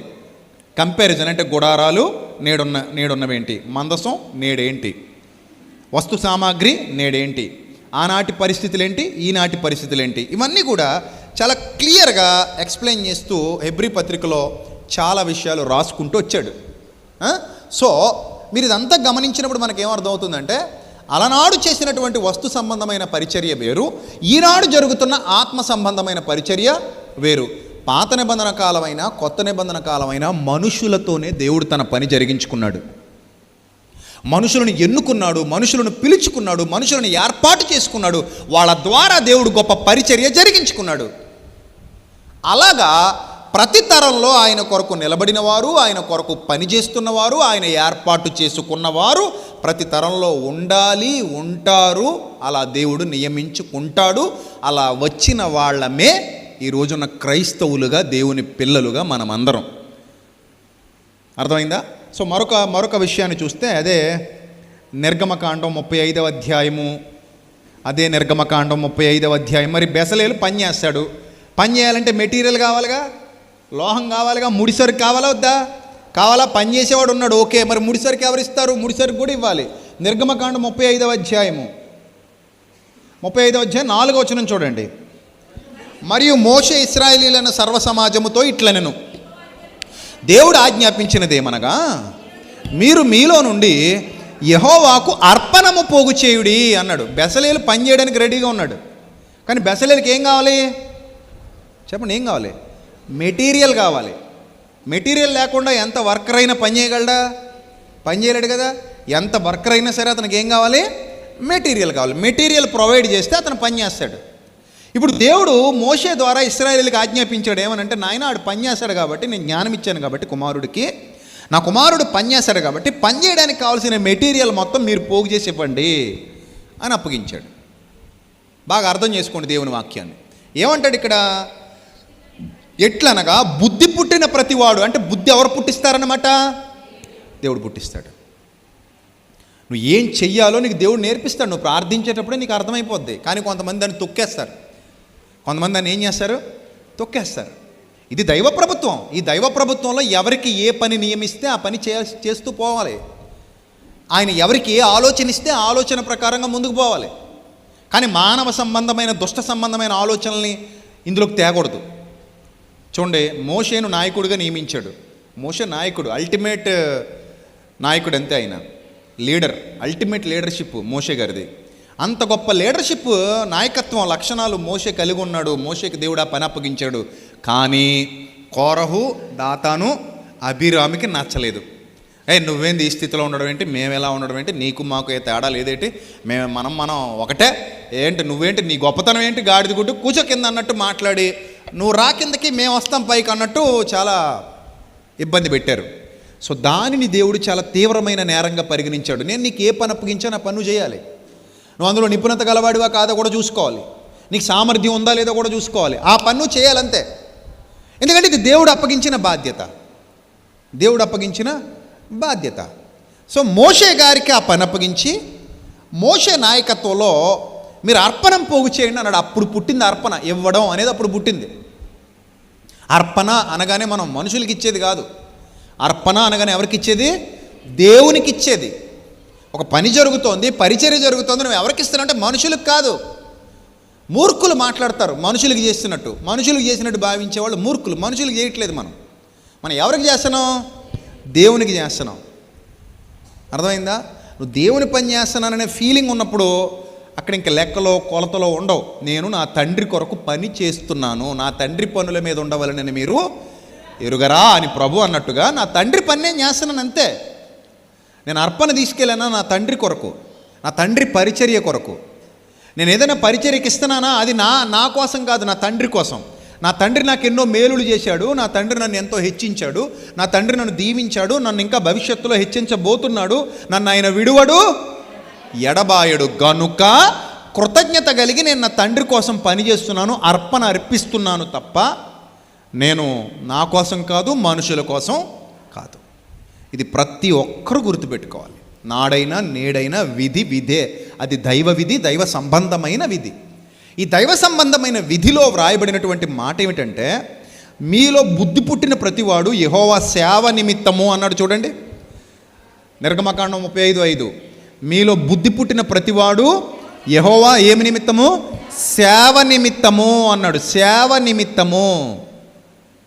యెహోవా సేవ నిమిత్తము బంగారము, వెండి, ఇత్తడి, నీల ధూమ్ర వర్ణములు, సన్ననార మేక వెంట్రుకలు, ఎర్ర రంగు వేసిన పొట్టేళ్ల తోళ్ళు, సముద్ర వత్సల తోళ్ళు, తుమ్మ కర్ర, ప్రదీప తైలము, అభిషేక తైలమునకు, పరిమళ ద్రవ్య దూపమునకు, సుగంధ సంభారాలు, ఏఫోదుకు పతకము, లేత పచ్చలు, చెక్కు రత్నాలు తీసుకొని రావలెను ఆజ్ఞ. అంటే వీటన్నిటితో వర్క్ ఎవరు చేస్తారు? బెసలేలు చేస్తాడు. తీసుకురావాల్సిన బాధ్యత ఎవరిది? ఇశ్రాయేలీలది. అర్థమైందా? ఇశ్రాయేలీలు తీసుకొస్తే వర్క్ ఎవరు చేస్తారు? బెసలేలు చేస్తాడు. బెసలేలు అనుచరులు చేస్తారు. కానీ మెటీరియల్ ఎవరు ఇవ్వాలంటే ఇశ్రాయేలీలు ఇవ్వాలి. ఒక్కడికి జ్ఞానం ఇచ్చాడు, మరొకడికి ఏమి ఇచ్చాడు? కింద చదవండి 10వ వచనం. మరియు వివేక హృదయులందరూ వచ్చి యెహోవా ఆజ్ఞాపించినవన్నీ చేయవలెను. చూడండి జాగ్రత్తగా. వివేక హృదయులందరూ వచ్చి యెహోవా ఆజ్ఞాపించినవన్నీ చేయవలెను. వీళ్లను ప్రేరేపించింది ఎవరు అంటే దేవుడు. మళ్ళీ 29వ వచనం చదవండి, అదే అధ్యాయం 35వ అధ్యాయం 29. అక్కడ బెసలేలుకి జ్ఞానం ఇచ్చింది దేవుడు, ఆ మెటీరియల్ తేవటానికి వీళ్ళని ప్రేరేపించింది కూడా దేవుడు. 35:29 చదవండి. మోషే చేయవలెనని యెహోవా ఆజ్ఞాపించిన పనులన్నిటి కొరకు ఇశ్రాయేలీలలో పురుషులేమి స్త్రీలేమి తెచ్చుటకు తెచ్చుటకు ఎవరి హృదయములు వారిని ప్రేరేపించునో వారందరూ మనఃపూర్వకముగా యెహోవాకు అర్పణములను తెచ్చిరి. చూసారా ఎలాగట? ఎవరి హృదయములు వారిని ప్రేరేపించునో వారందరూ మనఃపూర్వకముగా యెహోవాకు అర్పణములను తెచ్చిరి. అంటే పాత నిబంధన కాలపు ప్రత్యక్ష గుడారపు పరిచర్య, ప్రత్యక్ష గుడారపు సేవ, మందసం దగ్గర అహరోను కుమారుల పరిచర్య, యాజకుల పరిచర్య, వారి వస్త్రాలు, దోపదీప నైవేద్యాలు, ఆ దోపవేదిక, దహన బలులు, వీటన్నిటికీ ఒక ప్రత్యక్షపు గుడారం ఉండేది. అక్కడ యాజక పరిచర్య జరిగేది. దీనికి మెటీరియల్ ఎవరు తీసుకొచ్చారంటే ప్రజలు తీసుకొచ్చారు, ఇశ్రాయేలీలు తీసుకొచ్చారు. ఆ రీతిగా దేవుడు వాళ్ళందరినీ ఒక నిబంధనలో ఉంచాడు. ఈ నిబంధనలో ఉన్న వారందరూ పరిచర్యలో వాడబడ్డారు. గుర్తుపెట్టుకోండి, ఈ నిబంధనలో ఉన్న వాళ్ళందరూ పరిచర్యలో వాడబడ్డారు. అదే మాదిరిగా క్రొత్త నిబంధనకు వచ్చిన తర్వాత కూడా పరిచర్య అలాగే నిలిచి ఉంది. ఇది ఆత్మ సంబంధమైన పరిచర్య. ఆత్మ సంబంధమైన పరిచర్యలో కూడా దేవుడు కొందరిని ఎన్నుకుంటున్నాడు, పిలుస్తున్నాడు. నేను పిలిచానన్నాడా లేదా? బెసలేలు నేను ఏం చేశాను? పిలిచాను. చూడండి, ఆ మాట కూడా ఎక్కడుంది? 36వ అధ్యాయం ఎక్కడ? 35వ అధ్యాయము 33 చదవండి. 30 నుంచి చదవండి. మరియు మోషే ఇశ్రాయేలీయులతో ఇట్లనెను, చూడుడి, యెహోవా ఊరు కుమారుడును హూరు మనవడైన బెసలేలును పేరు పెట్టి పిలిచి. చూసారా ఏం చేశాడట? పేరు పెట్టి మరి పిలిచాడట. పేరు పెట్టి పిలిచి విచిత్రమైన పనులను కల్పించుటకును, బంగారుతోనూ వెండితోనూ ఇత్తడితోనూ పనిచేయుటకును, రత్నములను సానబెట్టి పొదుకుటకును, చెక్కుటకును, విచిత్రమైన పనులన్నిటినీ చేయుటకును వారికి ప్రజ్ఞా వివేక జ్ఞానములు కలుగునట్లు దేవుని ఆత్మతో వాని నింపి ఉన్నాడు. దేవుని నామానికి మహిమ కలుగునుగాక. అతడును దాను గోత్రికుడైన అహీసామాకు కుమారుడైన అహోలియాబును ఇతరులకు నేర్పునట్లు వారికి బుద్ధి పుట్టించెను. చూసారా, జ్ఞానం ఆత్మను అనుగ్రహించి నేర్పించడం, మళ్ళీ ఇతరులకు కూడా ఆ పనిని ఏం చేయడం? నేర్పించడం. ఇతరులకు కూడా పనిని ఏం చేయడం? నేర్పించడం. ఇది దైవ సంబంధమైన కార్యక్రమపు పద్ధతి, విధానం. ఆనాడు పాత నిబంధన అయినా ఈనాడు క్రొత్త నిబంధన అయినా దైవ కార్యాలలో విధి విధానాలు మారవు. అప్పుడు రాళ్ల మీద పరిచర్య జరిగింది, ఇప్పుడు హృదయాల్లో పరిచర్య జరుగుతోంది. అప్పుడు వస్తు సామాగ్రులు అవసరమయ్యాయి, ఇప్పుడు వస్తు సామాగ్రి అవసరం అవుతుంది. వస్తు సామాగ్రి లేకుండా వ్యక్తిగా మనం ఏ పని చేయలేము. కనుక ఆనాడు పరిచర్య జరిగినా ఈనాడు పరిచర్య జరిగినా దేవుడు పిలిచి చేయించుకునే పరిచర్య ఇది. ఆయన పిలిచాడని వ్రాయబడింది ఇక్కడ. బెసలేని పేరు పెట్టి ఏం చేశాడట? పిలిచాడట. ప్రజ్ఞా వివేకములు కలిగినట్లు దేవుని ఆత్మతో అతన్ని ఏం చేశాడట?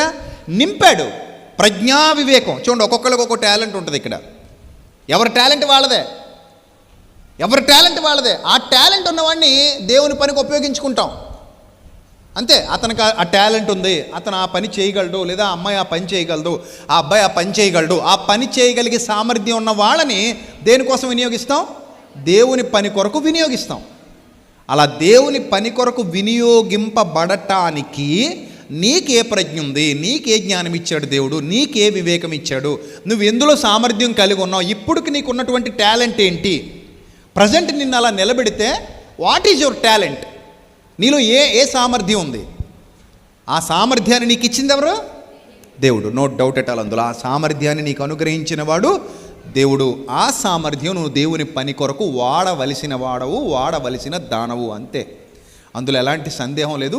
త్వరలో నువ్వు ఈ లోకాన్ని విడిచిపెట్టి ఆయన దగ్గర మెప్పు పొందడానికి వెళ్ళబోతున్నావు కనుక నీ జీవిత చరిత్రలో దేవుని పరిచర్య ఉండాలి, నీ కుటుంబ చరిత్రలో దేవుని పరిచర్య ఉండాలి, నీ సంఘంలో నీదంటూ ఒక ప్రధాన పాత్ర కనబడాలి. అలా కనబడని రోజు నువ్వు జీవించుచున్నావు అన్న పేరు మాత్రం ఉన్నది, కానీ మృతుడవే అన్న మాట నువ్వు అడాప్ట్ చేసుకున్నవాడవో అడాప్ట్ చేసుకున్న దానవో అవుతావు. అలా జరగకూడదు. కొంతమంది ఉంటారు కానీ వాళ్ళకున్న ఆ సామర్థ్యాన్ని దేవుని పనిలో వాడరు. అది ఏందో మరి నాకు అర్థం కాదు. వాళ్ళకి సామర్థ్యం ఉంటుంది కానీ దేవుని పనిలో దాన్ని వినియోగించరు. వాళ్ళకి ప్రేరణ వస్తుంది కానీ ఆ ప్రేరణ చెవిని పెట్టరు, పక్క తోసేస్తారు. ఎందుకులే, మనకెందుకులే అన్నట్టు, మనకొద్దులే అన్నట్టు, నాకు గదిలే అన్నట్టు. అంటే అలాగ ముద్దపప్పులాగా ముద్దు శుద్ధలాగా ఎన్ని సంవత్సరాలు కూర్చుంటావు? అలాగా ఎన్ని సంవత్సరాలు కూర్చుంటావు? ఎన్ని రోజులు అలా చేతులు కట్టు కూర్చుంటావు? ఎన్ని రోజులు దేవుని ప్రేరేపణకు లోబడకుండా అలా నిన్ను నువ్వు మోసం చేసుకుంటావు? ఎన్ని రోజులు ఆయన పరిచర్యలో వాడబడకుండా అలాగా చచ్చిన శవం మాదిరిగా అయిపోతావు? ఏదో రోజు చచ్చిపోతావు కదా, అప్పుడు గిల్టీ ఫీల్ అవుతావా? అయ్యయ్యో టైం అంతా వేస్ట్ చేసుకున్నాను, సమయం అంతా అయిపోయింది, కాలం అంతా గరిగిపోయింది, ఇప్పుడు ఏం చేయాలన్నా నాకు అవకాశం లేదు అని నెత్తినోరు బాదుకుని ఏడుస్తావా? దేవుడు జ్ఞానం ఇచ్చినప్పుడు, దేవుడు సామర్థ్యం ఇచ్చినప్పుడు, దేవుడు అవకాశం ఇచ్చినప్పుడు, దేవుడు నిన్ను హెచ్చించి ప్రేరేపించినప్పుడు, దేవుడు నీకు కలిగిన సమస్తాన్ని నీకు సిద్ధం చేసినప్పుడు నువ్వు నీ సామర్థ్యం కొలది ఆయన పనిలో ఏమవ్వాలి? వాడబడాలి. This is the rule. Rule is rule for all. ఈ రూల్ అందరికీ అప్లై అవుతుంది. దేవుడిచ్చాడు ఆ జ్ఞానాన్ని. చూడండి, ఆ తర్వాత అంటాడు ఈ 34 వచనంలో, అతడును దాను గోత్రికుడు నేర్పినట్లు వారికి బుద్ధి పుట్టించాడు. 35, చెక్కువాడేమి, చిత్రకారుడేమి, నేల దోమ్ర రక్త వర్ణములతోనూ సన్న నారతోనూ బోటా పని చేయువాడేమి, నేతగాడేమి, చేయు సమస్త విధములైన పనులు అనగా ఏ పని అయినను చేయు వారి యొక్క విచిత్రమైన పని కల్పించి వారి యొక్క పనులను చేయునట్లు ఆయన వారి హృదయములను జ్ఞానముతో నింపి ఉన్నాడు. పని చేయటానికి దేవుడు మనుషులకి ఏమనుగ్రహిస్తున్నాడు? జ్ఞానం అనుగ్రహిస్తున్నాడు, వివేకం అనుగ్రహిస్తున్నాడు. నెక్స్ట్ 36 మొదటి నుంచి చదువుదాం. పరిశుద్ధ స్థలం యొక్క సేవ నిమిత్తము, పరిశుద్ధ స్థలం యొక్క సేవ నిమిత్తము. ఇప్పుడు ఆ పరిశుద్ధ స్థలం హృదయాలలోనికి ట్రాన్స్ఫర్ అయింది. ఇప్పుడు సేవ జరుగుతోంది, కానీ పరిశుద్ధ స్థలం హృదయం, మానవ హృదయం. భౌతికమైనది కాదు పరిశుద్ధ స్థలం, మానవ హృదయమే పరిశుద్ధ స్థలం. భౌతికమైనది కాదు దేవాలయం. మనిషి శరీరమే దేవుని ఆలయం, నీ దేహమే దేవుని ఆలయం, సంఘమే దేవుని ఆలయం. ఎక్కడ 2-3 నా నామమున కూడి ఉందురో వారి మధ్య నేను ఉన్నాను. సో ఇది దేవుని మందిరం, మీరు దేవుని మందిరం, మీరు దేవుని ఆలయం. ఎక్కడ జరుగుతోంది పరిచర్య? ఎక్కడ జరుగుతోంది పరిచర్య? దానికోసం దేవుడిని ఎన్నుకున్నాడు, నిలబెట్టుకున్నాడు, తీసుకొచ్చాడు, కూర్చోబెట్టాడు. ఎక్కడున్నవారైనా సరే ఈ పరిచర్యకు అతీతులు కారు. అందరూ వాడబడాల్సిందే. తప్పించుకుపోయేవాడు దేవునికి లెక్క చెప్పాల్సి ఉంటుంది ఏదో ఒక రోజు. నేను ప్రతిసారి చెప్తాను మీకు, ఎప్పుడైనా సరే నీకు సామర్థ్యం ఉంటే తప్పించుకుపోకు. నీకు తలాంతులు ఇచ్చాడా, కప్పెట్టావా లెక్క చెప్పాలి. అడుగుతాడంట, నీకు ఎన్ని తలాంతులు ఇచ్చానరా బిడ్డ? 10 ఇచ్చావు ప్రభా. ఏయిరా మరి? ఇదిగో ప్రభా 10 ఇచ్చాను ప్రభా, గాడ్ బ్లెస్ యూ అంటాడు. నీకు ఎన్ని ఇచ్చాను? 5 ఇచ్చావు ప్రభా. ఏమి మరి? ఇదిగో ప్రభా 5 రెడీ చేశాను, గాడ్ బ్లెస్ యూ. నీకు ఎన్ని ఇచ్చాను రా? 1 ఇచ్చావు ప్రభా. ఏం చేసావు? భూమిలో కప్పెట్టాను ప్రభా. కప్పెట్టి అలా చూస్తున్నాను ప్రభా దాని వైపు. ఏం చేయలేదా? ఏం చేయలేదు ప్రభా. ఎందుకు చేయలేదురా అంటే, నువ్వు అన్యాయస్తుడు కదా ప్రభా. నువ్వు విత్తని చోట కోయివాడవు, చల్లని చోట కూర్చువాడవునైనా అన్యాయస్తుడు అని నేను గుర్తించి ఉన్నాను కనుక నీవిచ్చినది భూమిలో కప్పెట్టేశానంతే, మళ్ళా నీది నీకు ఇచ్చేద్దామని అన్నాడు. అప్పుడు అన్నాడు, ఒరే దౌర్భాగ్యుడా, ఇది నాకు ఇచ్చేసి ఉంటే నేను వడ్డీకి ఇచ్చుకుందును కదరా. సాహుకారులకి ఇచ్చి ఉంటే నాకేమొచ్చేది? వడ్డీ వచ్చేది కదరా. పట్టుకెళ్ళి భూములు ఎందుకు కప్పెట్టారు దౌర్భాగ్యుడా అని చెప్పి ఇతన్ని తోసేయండి బయటకు అన్నాడట. శిక్ష విధించాడు. అందుకే ఎప్పుడు కూడా గుర్తుపెట్టుకోండి, నేను అనేవాడిని నిలబడినప్పుడు నాకు ఏ సామర్థ్యం ఉందో అది పరిపూర్ణంగా నేను దేవుని పనిలో వాడాలి. నాకు ఇవ్వబడిన సామర్థ్యం మేరకు నేను దేవుని పనిలో వాడాలి. ఏంటి విజయప్రసాద్ రెడ్డి అనేవాడికి ఉన్న టాలెంట్? వాడు ఎక్కడ నెగ్గుకు రాగలడు, వాడు ఏం చేయగలడు, వాడు ఎలా సాధించగలడు, వాడు దేవుని కోసం ఏ కార్యాలు చేయగలడు అని నన్ను నేను పరీక్షించుకుంటే నాకు బ్లూ మ్యాప్ కనబడుద్ది, పిక్చర్ కనబడుద్ది. నాకు పిక్చర్ కనబడుద్ది. ఆ పిక్చర్ నేను చూసుకోవాలి, ఆ మ్యాప్ ప్రకారంగా నేను ముందుకెళ్ళిపోవాలి. ఓ ఇది నా టాలెంట్, ఇది నేను చేయగలను, ఇది నా సామర్థ్యం, నా సామర్థ్యం మేరకు నేను పనిచేయాలి. నా దేవుడు నాకు ఇచ్చిన జ్ఞానం ఇది, నా దేవుడు నాకు ఇచ్చిన టాలెంట్ ఇది, నాకు ఇచ్చిన సామర్థ్యం ఇది, నాకు ఇచ్చిన వివేకం ఇది, నేను ఇది చేయగలను, ఇందులో నేను నిపుణుణ్ణి, ఇందులో నేను పరిపూర్ణుణ్ణి, ఈ అవకాశం నాకు ఉంది. సో ఈ అవకాశాన్ని నేను సద్వినియోగం చేసుకుంటా. ఎన్ని మెటీరియల్స్ వచ్చేసాయి దేవుని సన్నిధికి. అవకాశం ఉన్న ప్రతోడు మోసం చేయకుండా దేవుని పనిలో వాడబడ్డాడు. కానీ ఈరోజు మోసగాళ్ళు పెరిగిపోయారు, మనకెందుకులే అనుకునే వాళ్ళు పెరిగిపోయారు. లాస్ట్ ఇయర్ ఒక విషయానికి చాలా బాధపడ్డాను నేను. ఒక వ్యక్తి మామూలుగా మనం ఒక పూట భోజనం ఎవరైనా ప్రొవైడ్ చేయగలిగే వాళ్ళు ఉంటే, అన్నదానంలో వచ్చే వాళ్ళందరికీ మనం భోజనం పెడతాం కాబట్టి ఎవరైనా చేయగలిగే వాళ్ళు ఉంటే ఒక కుటుంబం నిలబడండి, ఒక 50,000 నుంచి 60,000 అవ్వచ్చు, ఆ సామర్థ్యం ఎవరికైనా ఉంటే ఒక పూట భోజనం పెట్టుకోండి అని చెప్పాం. ఇప్పుడు వీళ్ళు ఏమనుకున్నారంటే 50,000 అంటే భోజనానికి కదా, అంటే ఇప్పుడు 50,000 దేనికి పెట్టేయాలి? భోజనానికి పెట్టేయాలి అంతే. ఇంకా ఏదేమైనా సరే 50,000 రూపాయలు లేదా 1,00,000 రూపాయలు భోజనం అక్కడ మనం తినేయాలి అని అనుకున్నారు. మరి సౌండ్ సిస్టానికి ఎవరిస్తారు? ఇందులోదేగా, అవునా కదా? సౌండ్ సిస్టమ్ ఇందులోదేనా? ఇందులోదే, లైటింగ్ ఎందులో, ఇందులోనే, ఆర్కెస్ట్రా ఇందులోనే, సేవకులు వచ్చిన వాళ్ళకి ఖర్చులు ఇందులోనే, కళ్యాణ మండపం అద్దె ఇందులోనే, ఆ వచ్చిన టెంట్స్, ఆ పెండాల్స్, ఆ లైటింగ్స్, ఇవన్నీ ఇంకా సౌండ్ ఎవ్రీథింగ్ మొత్తం అంతా వస్తుంది కదా, ట్రావెలింగ్స్, ఇవన్నీ ఇందులోనే. ఇక్కడికి వచ్చిన వాళ్ళకి మళ్ళీ కార్పెట్స్, చుట్టూరా కార్పెట్స్, వచ్చిన వాళ్ళకి మళ్ళీ వసతులు, ఇప్పుడు మళ్ళీ కొత్తగా బాత్రూమ్స్ కట్టించాలి, బాత్రూంలో వాటర్ సప్లై, కరెంటు, ఫ్యాన్స్, దానికోసం పనిచేసేవాళ్ళు, వచ్చిన వాళ్ళకి అన్ని విధాల పైన కింద పురుషులకి స్త్రీలకి సమకూర్చి పెట్టడాలు, ఇవన్నీ ఇందులోనే. ఇది కాకుండా మళ్ళీ ఈ కెమెరా ఈ కెమెరా డిపార్ట్మెంట్ మొత్తం వాళ్ళు మళ్ళీ ఈ అన్నీ కెమెరాలు అవి పెట్టుకుని, వీళ్ళు ల్యాప్టాప్లు పెట్టుకుని, అన్నీ పెట్టుకుని పెద్ద తతంగం వేళది ఉంటుంది. ఇవి కాకుండా మళ్ళీ ఎల్ఈడి స్క్రీన్స్ ఉంటాయి, ఇవన్నీ కదా. మళ్ళీ పోస్టర్స్, ఫ్లెక్సీస్, వచ్చిన వాళ్ళు అందరూ మళ్ళీ తెలియాలి కదా వాళ్ళకి, మేము ఇలా సెమినార్ చేస్తున్నాం వాక్యానికి రండి అని చెప్పి తెలియాలిగా. సో వాటి కోసం పబ్లిసిటీ, ఇవన్నీ అందులోనే. ఒక మహానుభావుడు వచ్చి అన్నాడంట, 5,000 ఇచ్చాడంట అతను సెమినార్కి. 50,000 అన్నారు, ఇదేనా భోజనం, నేనేదో రయ్య గోంగూర ఉంటుంది అనుకున్నాను అన్నాడంట. నిన్ను ఏపేయాలి దౌర్భాగ్యుడా. అసలు ఎంత దుర్మార్గపు ఆలోచన విధానం అంటే ఇది. నీకు పీతలో రొయ్యలు గోంగూరలు కావాలా నీకు? అసలు వాక్యం విలువ తెలియని మూర్ఖులు వీళ్ళు. వాక్యం విలువ తెలియని మూర్ఖులు. దేవుని జ్ఞానం ఎలా పంచాలి, ఎప్పుడు పంచాలి, ఎంతమందికి పంచాలి, వాళ్ళని ఎలా నిలబెట్టాలి, దేవుడు నాకు ఇచ్చిన సామర్థ్యం ఏంటి, నేను ఎలాగ ఈ పనిలో వాడబడాలనే ఇంగితం చాలామందికి ఉండదు.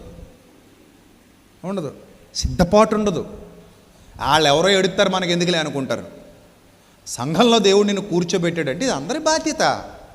ఇది ఏ ఒక్కరి సొంత ఇంటి కార్యక్రమం కాదు.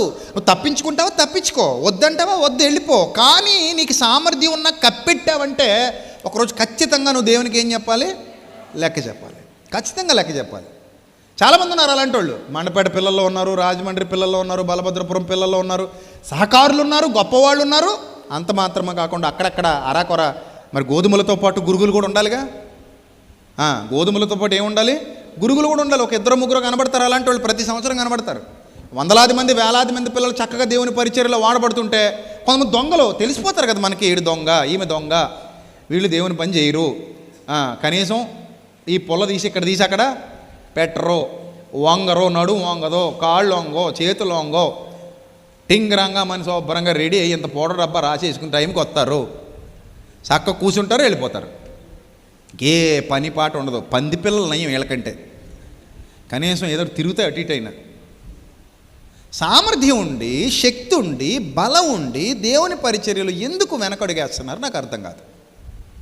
ఇది దేవుని పరిచర్య, ఇది దైవ సంబంధమైన పరిచర్య, మనది, మన ఇంటి పరిచర్య, వేలాది మందికి సత్యాన్ని ప్రకటించే పరిచర్య. దేవుడు నీకు ఏ సామర్థ్యం అనుగ్రహించాడో ఆ సామర్థ్యం కొలది ఒక్క మారు పనికి సిద్ధపడలేవు, ఒక్క మారు ఆయన పనిలో వాడబడలేవు, ఒక్క మారు ఆయన కొరకు ముందుకు లేవలేవు, నడవలేవు. నిజంగా దేవుని మీద ప్రేమ ఉన్నవాడైతే ఆయన పని కనబడుతున్నప్పుడు మౌనంగా ఊరుకోగలడా? దేవుని మీద ప్రేమ ఉన్నవాడు ఆయన పని కనబడుతున్నప్పుడు తప్పించుకు తిరగలడా? దేవుని మీద ప్రేమ ఉన్నవాడు ఆయన పని కళ్ళ ముందు ఉంది అన్నప్పుడు నాకెందుకులే అని పోగలడా?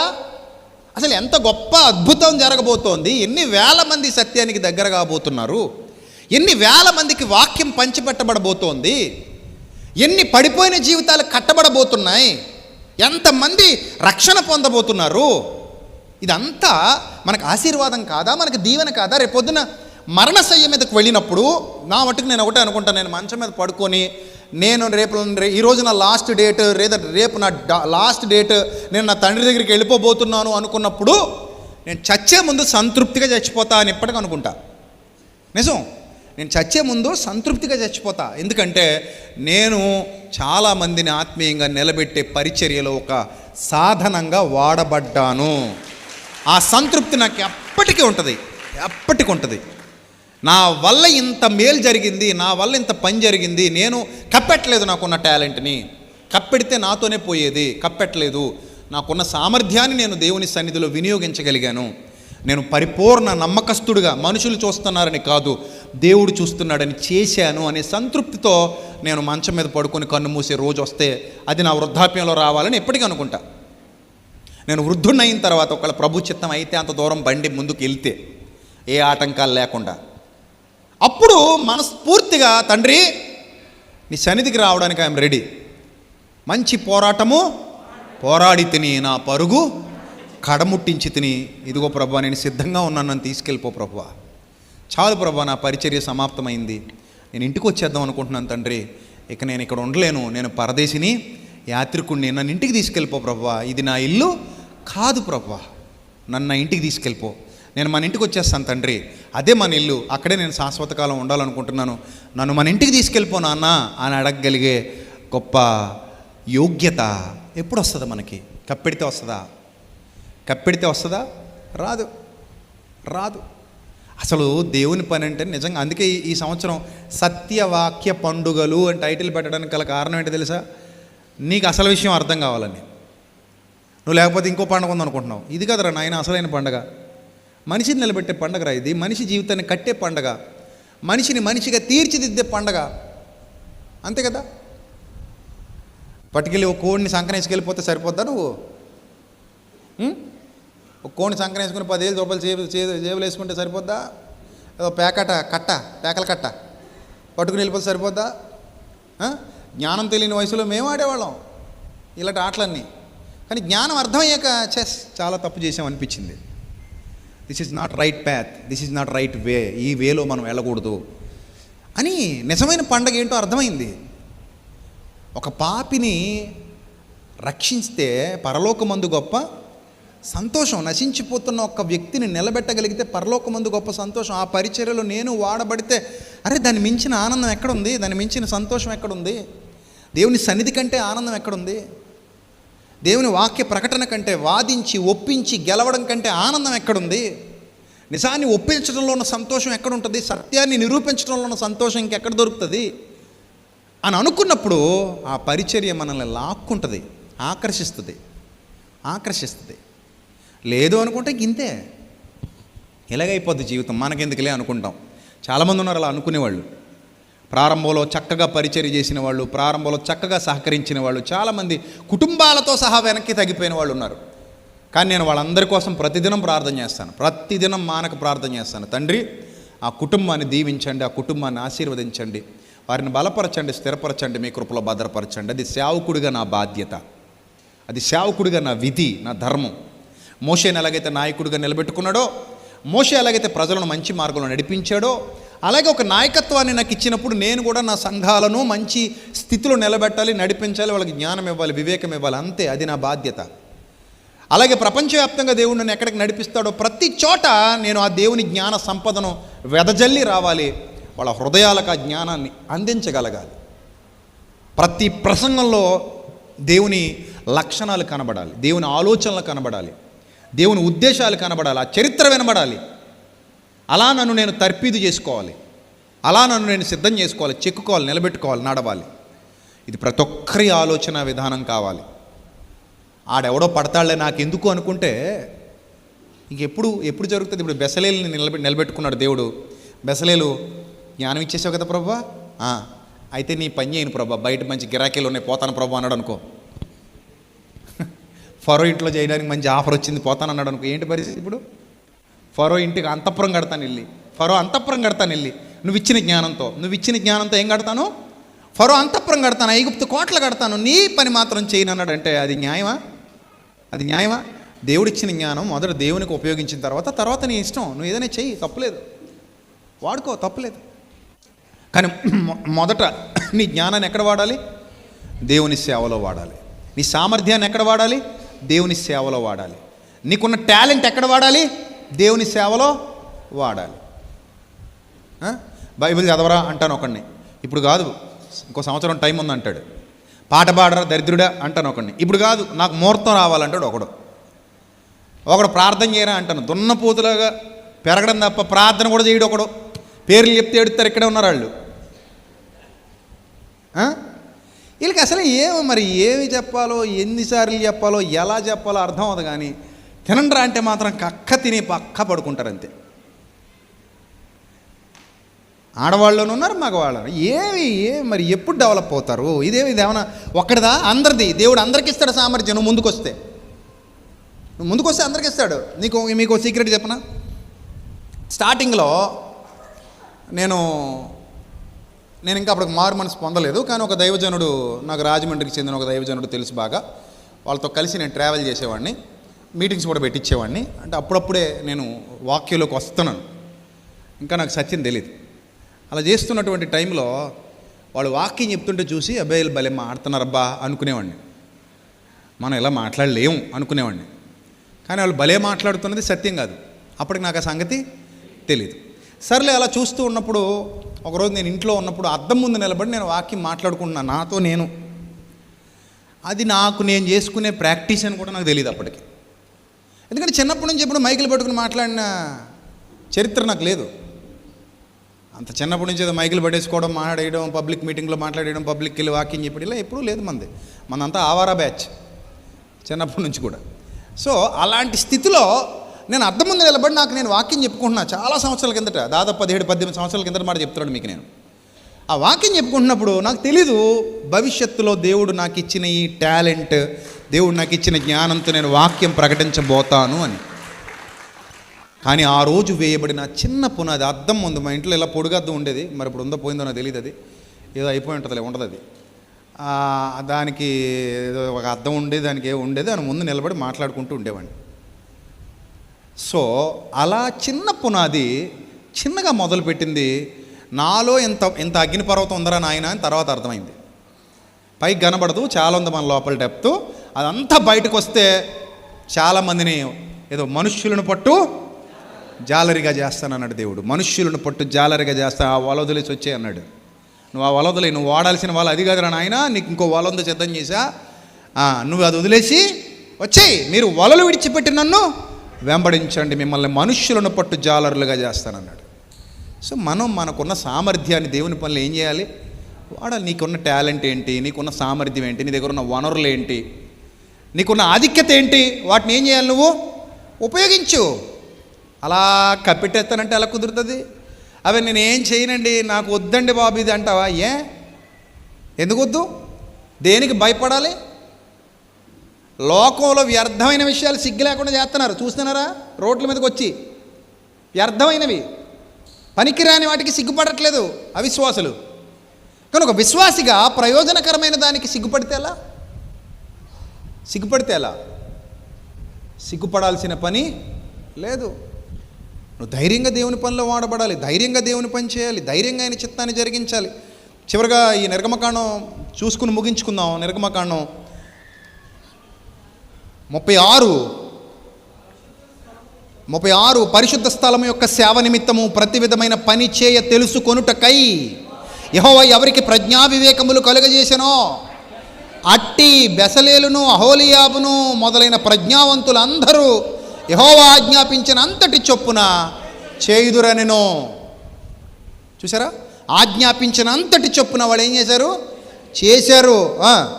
బెసలోలు అహోలియాబు యెహోవా ఎవరి హృదయములలో ప్రజ్ఞ పుట్టించెనో ఆ పని చేయుటకు ఎవని హృదయము వాని రేపెనో వారిని అందరినీ మోషే పిలిపించాడు. చూసారా? నీ హృదయం నేను ఏం చేయాలి? రేపబడాలి. అరే నువ్వు చేయగలవరా, నీకు ఉంది కదరా ఈ టాలెంట్, ఇంకెందుకు అలా దాచు కూర్చుంటావు, నీ దగ్గర అవకాశం ఉంది కదా, నువ్వు చెయ్యి. కొంతమంది వస్తువులు ఉంటాయి, అరే నాయన ఈ వస్తువు కొన్నాళ్ళు దేవుని పనిలో వాడగలవా, కనీసం సెమినార్లో అయిన ఈ వస్తువు వాడతావా? కుదరదండి, నాకు బయట బేరాలు ఉన్నాయండి అంటాడు ఒకడు. కుదరదండి, నాకు అక్కడ ఏదో ఉందండి అంటాడు ఇంకొకడు. కుదరదండి, నాకు అక్కడ వ్యాపారం సాగట్లేదండి అంటాడు ఒకడు. కుదరదండి, నాకు అక్కడ ఏదో ఉద్యోగం ఉందంటాడు మరొకడు. అందరూ తమ సొంత కార్యములనే చూచుకొనిచున్నారు. కానీ ఫిలిప్పీ పత్రిక 2:21, ఫిలిప్పీ పత్రిక 2:21 చదివారు కదా, చాలాసార్లు చదివారుగా. ఫిలిప్పీలకు రాసిన పత్రిక 2వ అధ్యాయము 21 ఏముంది అక్కడ? అందరూ తమ సొంత కార్యములను చూచుకొనిచున్నారు కానీ యేసుక్రీస్తు కార్యములు చూడరు అన్నాడు పౌలు భక్తుడు సంఘాన్ని ఉద్దేశించి మాట్లాడుతూ. అరే నాయన ఇలా తగలంటారు ఇంద్రా మీరు? ఆ రోజు ఇశ్రాయేలీలే నయం కదా మీకంటే. మోషే అడగగానే బెసలేలకు సపోర్ట్గా వచ్చి అందరూ వాళ్ళ దగ్గర ఉన్నవన్నీ తెచ్చి అక్కడ పోసేశారు. నీకేంది బాధ? నీకేంది బాధ? ఆయన ఎవరో ఆనపకాయ తోట పెట్టాడంట, మన సంఘ సభ్యుడే. లాస్ట్ ఇయర్ అడిగారట, నాయన ఆనపకాయ తోటే ఉంది కదా నీ దగ్గర, మరి సెమినార్కి ఏమైనా ఉపయోగపడతాయేమో ఇవ్వచ్చు కదా అని అడిగారట మన సహోదరుడు. ఒకడు అడిగితే అన్నాడట ఆయన, లేదు బాబు మేము ఆల్రెడీ కాంట్రాక్ట్ ఇచ్చేసామన్నాడట. దేనికి ఇచ్చేసాడు? కాంట్రాక్ట్. శుభ్రం ఆనపకాయలు మీదేసి పడుకో, బయట కొనుక్కుంటాం, ఇబ్బంది ఏమీ లేదు.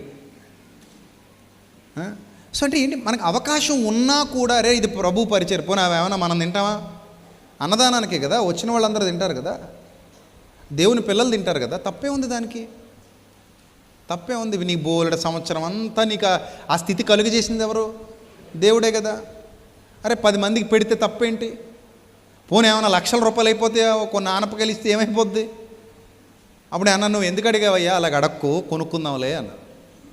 కొనుక్కుందాం, లేదంటే బయట నుంచి తెప్పిద్దాం. అయినా పిల్లలు చాలామంది ఎవరు పడితే వాళ్ళ ముందుకి వస్తారు, చూసుకుంటారు. అది ఏ పని దేవుని పని అనేది ఆగదు. కానీ నువ్వు మిగిలిపోతావు అలాగా. ఉన్నా కూడా పరిచర్య చేసే సామర్థ్యం ఉన్నా కూడా చేయకుండా ఆగిపోయిన వాళ్ళ లిస్టులోకి పోతావు. అది నేనైనా నువ్వైనా మనకు ఇవ్వబడిన ప్రతి అవకాశం దేవుని వల్లనే అనుగ్రహింపబడింది. దాన్ని మంచి పనికి వాడాలి, దాన్ని యథార్థమైన పనికి వాడాలి, 10 మంది మేలు కొరకు వాడాలి.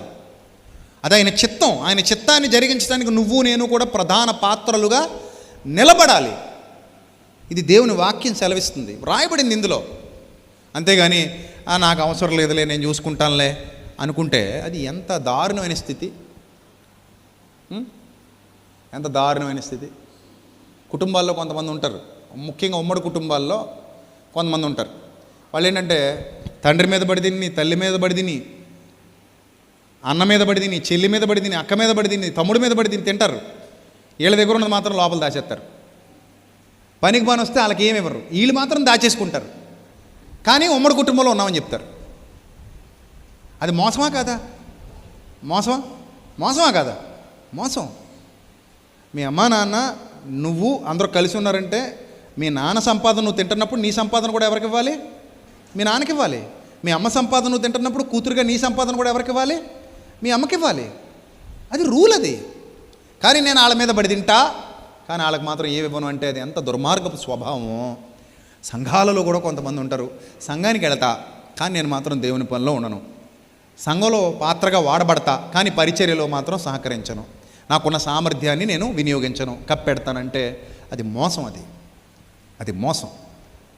అందుకే ఇహమందు ధనవంతులైన వారు గర్విష్ఠులు కాక ప్రభు యొక్క పరిచర్యలో మీ సామర్థ్యము కొలది మీరేమవ్వాలి? వాడబడాలని క్రొత్త నిబంధన తిమోతి పత్రికలో స్పష్టంగా వ్రాయించాడు. గనుక ప్రియమైన దేవుని ప్రజలారా గుర్తుపెట్టుకోండి, ఇశ్రాయేలీలు ఆ రోజు ఏం చేశారంటే సమాజం అంతా మోషే ఎదుటి నుంచి వెళ్ళిపోయారంటే చెప్పగానే, ఇలా చెయ్యండి అని చెప్పగానే వెళ్ళిపోయారంట. 35-20 చూడండి, సమాచారం విన్నారు, మోషే గారు మాట్లాడారు, వాళ్ళందరికీ చెప్పారు, ఇదిగో దేవుడు ఇలా చెప్తున్నాడు, ఇలా చెయ్యండి, మనం ఇలా పరిచర్య చేద్దాం, సేవ చేద్దాం అని చెప్పినప్పుడు అందరూ విన్నారు. విని మోషే ఎదుటి నుంచి వెళ్ళిపోయారు. 20 వచనంలో ఉంది చూడండి, ఇశ్రాయేలు సమాజమంతయు మోషే ఎదుటి నుండి వెళ్ళిపోయారు. వెళ్ళిపోయి ఏం చేశారంటే తర్వాత ఎవని హృదయము వాని రేపెను అంటే బోధ విన్న తర్వాత ఇంటికి వెళ్ళిపోయిన తర్వాత వాళ్ళ బోధను మరలా ధ్యానం చేసుకుంటున్నారు. ఈరోజు నేను ఏం విన్నాను, మోషే గారు ఏం మాట్లాడారు, మోషే గారి ద్వారా దేవుడు నాతో ఏం మాట్లాడాడు అన్నీ విన్నారు. వాళ్ళు నన్ను ఖండించారు, గద్దించారు, బుద్ధి చెప్పారు, నాకు నేర్పించారు అన్నీ విన్న తర్వాత వాళ్ళు ఎవరింటికి వాళ్ళు వెళ్ళిపోయిన తర్వాత వాళ్ళు ఏం చేసుకున్నారంటే ఎవరి హృదయము వాని రేపెనో ఉందా లేదా బైబిల్లో చూడండి, ఎవని హృదయము వాని రేపెనో, ఎవని మనస్సు వాని ప్రేరేపించెనో వారందరూ వచ్చారు. ఎవరి హృదయం రేపబడిందో, ఎవరి మనస్సు ప్రేరేపించిందో వాళ్ళందరూ వచ్చారు. వచ్చి ప్రత్యక్షపు గుడారము యొక్క పని కొరకు ఫోన్లు చేయాల్సి వస్తుంది. మనం బాబు టైం అయిపోతుందమ్మా మీరు రండమ్మా, బాబు ఈ పని అయిపోతుందమ్మా మీరు రండమ్మా. ఫోన్ చేస్తే కొంతమంది స్విచ్ ఆఫ్ చేసేస్తారట, కొంతమంది అంటారట, కొంత hello hello hello hello signal లేదు. సో మనం ఏది విత్తుతామో అదే కోస్తాం. నువ్వు విత్తు, ఏదైనా విత్తుకో, అదే కోస్తాం, గుర్తుపెట్టుకో. అర్థమైందా? ఒక రకంగా మీకు ఈ అన్ని సిద్ధపాటు సదస్సులు ఇక మీదట మన ప్రత్యేకంగా అడుగుతున్నారు, అన్న సిద్ధపాటు సదస్సు ఎప్పుడు పెడతారన్న. పెడదాం ఆయన, పెడదాం. మీరు అందరూ బహుసిద్ధంగా ఉన్నారుగా. మొన్న అడిగితే ఒక్కటి చేయట్లేదు, శనివారం వస్తారా అంటే కట్టేసుకున్నారు చేతులు ఇలాగా. ఆ గణరాజు గారు ఉన్నప్పుడు పాపం ఆయన ఇదే పని, ఆ పేర్లన్నీ రాసుకొని ఫోన్లు చేసి వీళ్ళకి బాబు నాయన, బాబు నమస్కారం నాయన, ఎక్కడున్నావు నాయన, ఆన్లో ఉన్నావా ఆఫ్లో ఉన్నావా, ఆయనే పడేవాడు, అన్నీ ఆయనే అడిగేవాడు. ఇప్పుడు ఆయన బాధ్యత ఇంకోటి తీసుకున్నాడు అనుకున్నా, నాడేమో ఇప్పుడు కనపడకుండా పోయాడు, ఎక్కడున్నాడో తెలియదు. తర్వాత ఇంకొక 2-3 ఉన్నారు, మరి ఆ బాధ్యతలు తీసుకున్న వాళ్ళు మరి ఎవరు ఏం చేస్తారో నాకు తెలియదు. ఏంది ఆ ఫోన్లు చేసి అడిగి, బాబు నాయన రా నాయన, నీ పనిది కదా, నీ పనిది కదా, నీ పనిది కదా, సిస్టమ్ ముందు కూర్చొని ప్రింట్లు తీసుకుని వచ్చేవాడు పాపం. అవి అందరికీ జిరాక్స్లు సెట్లు ఇచ్చేసేవాడు ఎవరి పని వాళ్ళకి. ఇదిగో బాబు నీ టీం ఇదిగో, నీ టీం లీడర్ నువ్వు ఇదిగో, నీ టీం లీడర్ నువ్వు ఇదిగో అమ్మా అని ఇచ్చేస్తే అవి పడుతూ ఉంటే మళ్ళీ వాళ్ళని వెనక నుంచి మళ్ళీ మాట్లాడుకుంటూ మోటివేట్ చేసుకుంటూ వచ్చేవారు. చక్కగా జరిగేది పరిచర్య. సో మరి ఈ సంవత్సరం కూడా అలా జరగాలి, ఏ ఇబ్బంది లేకుండా జరగాలంటే ఆ ఉద్యోగం కూడా వేరే ఒకళ్ళు తీసుకోవాలి. ఆయన వదిలిపోయిన ఉద్యోగం ఎవరొకళ్ళు తీసుకోవాలి. ఇలా చాలామంది పిల్లలు ఉన్నారు, ఎవరి ఉద్యోగం వాళ్ళు చేయాలి. ఇక్కడ చూడండి, ఇంటికి వెళ్ళిపోయిన తర్వాత ఆలోచించుకున్నారంట, ఎవని హృదయం వాని రేపెనో, ఎవని మనస్సు వాని ప్రేరేపించెనో వారందరూ వచ్చి ప్రత్యక్షపు గుడారం యొక్క పని కొరకు, దాని సమస్త సేవ కొరకు, ప్రతిష్ఠిత వస్త్రముల కొరకు యెహోవాకు అర్పణ తెచ్చిరి. ఇచ్చే గుణం ఉండాలి. అందుకే మొన్న వారం మాట్లాడుకున్నాక పాట వచ్చిందా, పాట అందరికీ 5 రొట్టెలు 2 చిన్న చేపలు అడిగినంతనే ఇచ్చెను చిన్న బాలుడు. 5 రొట్టెలు 2 చిన్న చేపలు అడిగినంతనే ఇచ్చెను చిన్న బాలుడు. పంచినవన్నీ క్రీస్తు శక్తి వలన కలిగెను, అయినా సహకారం ఆయనెందుకు అడిగెను. మిగిలినవన్నీ 12 గంపలాయెను, సేవలో సహకారిగా చిన్నవాడు నిలిచెను. సత్క్రియ నేర్పించే పాఠం ఇది సోదరా, ఉత్సాహముగా ఇచ్చే మనసుండాలిరా. ఇచ్చే గుణం దేవుడు మెచ్చే గుణం, పంచే గుణం ఆయన ఆశీర్వచనం. ఇచ్చే గుణం దేవుడు మెచ్చే గుణం, పంచే గుణం ఆయన ఆశీర్వచనం. 5 రొట్టెలు 2 చిన్న చేపలు అడిగినంతనే ఇచ్చెను చిన్న బాలుడు. 5 రొట్టెలు 2 చిన్న చేపలు అడిగినంతనే ఇచ్చెను చిన్న బాలుడు. సో అలాంటి మనసు ఎవరికైతే ఉందో ధన్యకరమైన మనసు అది. నేను నా తండ్రి పనిలో వాడబడాలి అనే మనసు అద్భుతమైన మనసు. వాళ్ళు ఆ ప్రత్యక్ష గుడారపు సేవ కొరకు ఎవని మనసు వారిని ప్రేరేపించిందో, ఎవని హృదయం వారిని రేపిందో, this is the Bible rule. బలవంతం ఉండదు, ఎవరిని బలవంత పెట్టకూడదు. నీ మనస్సు నిన్ను రేపి నీ సామర్థ్యం ఉంది అని నీకు గుర్తు చేస్తే అది నీ హృదయపూర్వకంగా చేసే అర్పణ అయి ఉండాలి. అలాంటి నిశ్చయత నువ్వు కలిగి ఉండాలి. అది ఎవరైనా సరే, నేనైనా మీరైనా ఎవరైనా సరే, నాకు ఈ సామర్థ్యం ఉంది, నేను దీన్ని వాడాలి. ఇప్పుడు నాకు ఈ పాటలు రాయగలిగే సామర్థ్యం ఉంది, దేవుడిచ్చాడు. బెసలేలకి జ్ఞానం ఇచ్చినట్టు నాకు జ్ఞానం ఇచ్చాడు. నేను పాటలు రాయగలను, ట్యూన్ చేయగలను. సో దాన్ని రెడీ చేసి మీ ముందుకు తీసుకొచ్చి మిమ్మల్ని ఆలోచింపజేయగలను. ఒకప్పుడు ఖైదీలు కూడా మారారు కదా పాటలు విని, ఖైదీలు మార్పు చెందారు పాటలు విని. సో అదొక పరిచర్య, నేను చేయగలను, నాకు ఆ సామర్థ్యం ఉంది, నేను వాడతాను. కప్పెట్టకూడదు. అర్థమైందా? రైట్. సో ఆ తర్వాత చదువుదాం, ముగించుకుందాం. 22వ వచనం చదివి ముగించుకుందాం. స్త్రీలు కానీ పురుషులు కానీ ఎవరెవరి హృదయములు వారిని ప్రేరేపించనో. మనిషి అన్నాక హృదయం ఉంటుందా ఉండదా? ఎక్కడన్నా ఉందా హృదయం? చెప్పండి, హృదయం ఎక్కడున్నది అనండి. ఎక్కడ ఉందా? ఇక్కడే ఉందా? ఇక్కడే ఉందిగా. ఎవరిది వాళ్ళ దగ్గరే ఉందిగా. ఎక్కడికి పోకపోతే మంచిది, ఎక్కడికైనా పోతేనే ప్రాబ్లం. ఎక్కడ పోలేదుగా. అప్పుడు మీ హృదయం వాక్యం విని ఆ వాక్యానికి కనెక్ట్ అయితే ఎవని హృదయం వానిని ప్రేరేపించెనో వారందరూ వచ్చి ప్రత్యక్షపు గుడారము యొక్క పని కొరకు, అండర్లైన్ దట్ వర్డ్, ప్రత్యక్షపు గుడారము యొక్క పని కొరకు, దాని సమస్త సేవ కొరకు, ప్రతిష్ఠిత వస్త్రాల కొరకు యెహోవాకు అర్పణ తెచ్చిరి అన్నాడు. అంటే వాళ్ళ దగ్గర ఏ మెటీరియల్స్ ఉన్నాయో, అక్కడ నీడ్ ఏముందో, ఆ నీడ్ అక్కడ అవసరం ఏముందో, ఆ అవసరానికి తగినవి వాళ్ళ దగ్గర ఏముందో వాళ్ళు పట్టుకొచ్చారు. అలాగే నువ్వు నీ వృత్తి ఏంటో నాకు తెలీదు, అది దేవుని సేవకు ఉపయోగపడితే ఉపయోగించు. నువ్వు ఏ వృత్తి అయినా పర్లేదు, నువ్వు ఏ పనిలో నిపుణుడవో తెలియదు, అది దేవుని సేవకు ఉపయోగపడద్దా, నువ్వు చెయ్యి. అయ్యా నాకు ఈ సామర్థ్యం ఉంది, నేను ఈ వృత్తిలో ఉన్నాను, నేను ఇది దేవుని పనికి నేను చేయగలను, నేను చేస్తాను. నా దగ్గర ఈ సామర్థ్యం ఉంది, నా దగ్గర లైటింగ్ ఉంది, నా దగ్గర సౌండ్ సిస్టమ్ ఉంది, లేదా నా దగ్గర ఇంకోటి ఏదో ఉంది, నేను దేవుని పనిలో వాడతాను అంటే అది ఎంత బాగుంటుంది. అది ఆ మనసు రావడం కూడా గొప్ప విషయం కదా.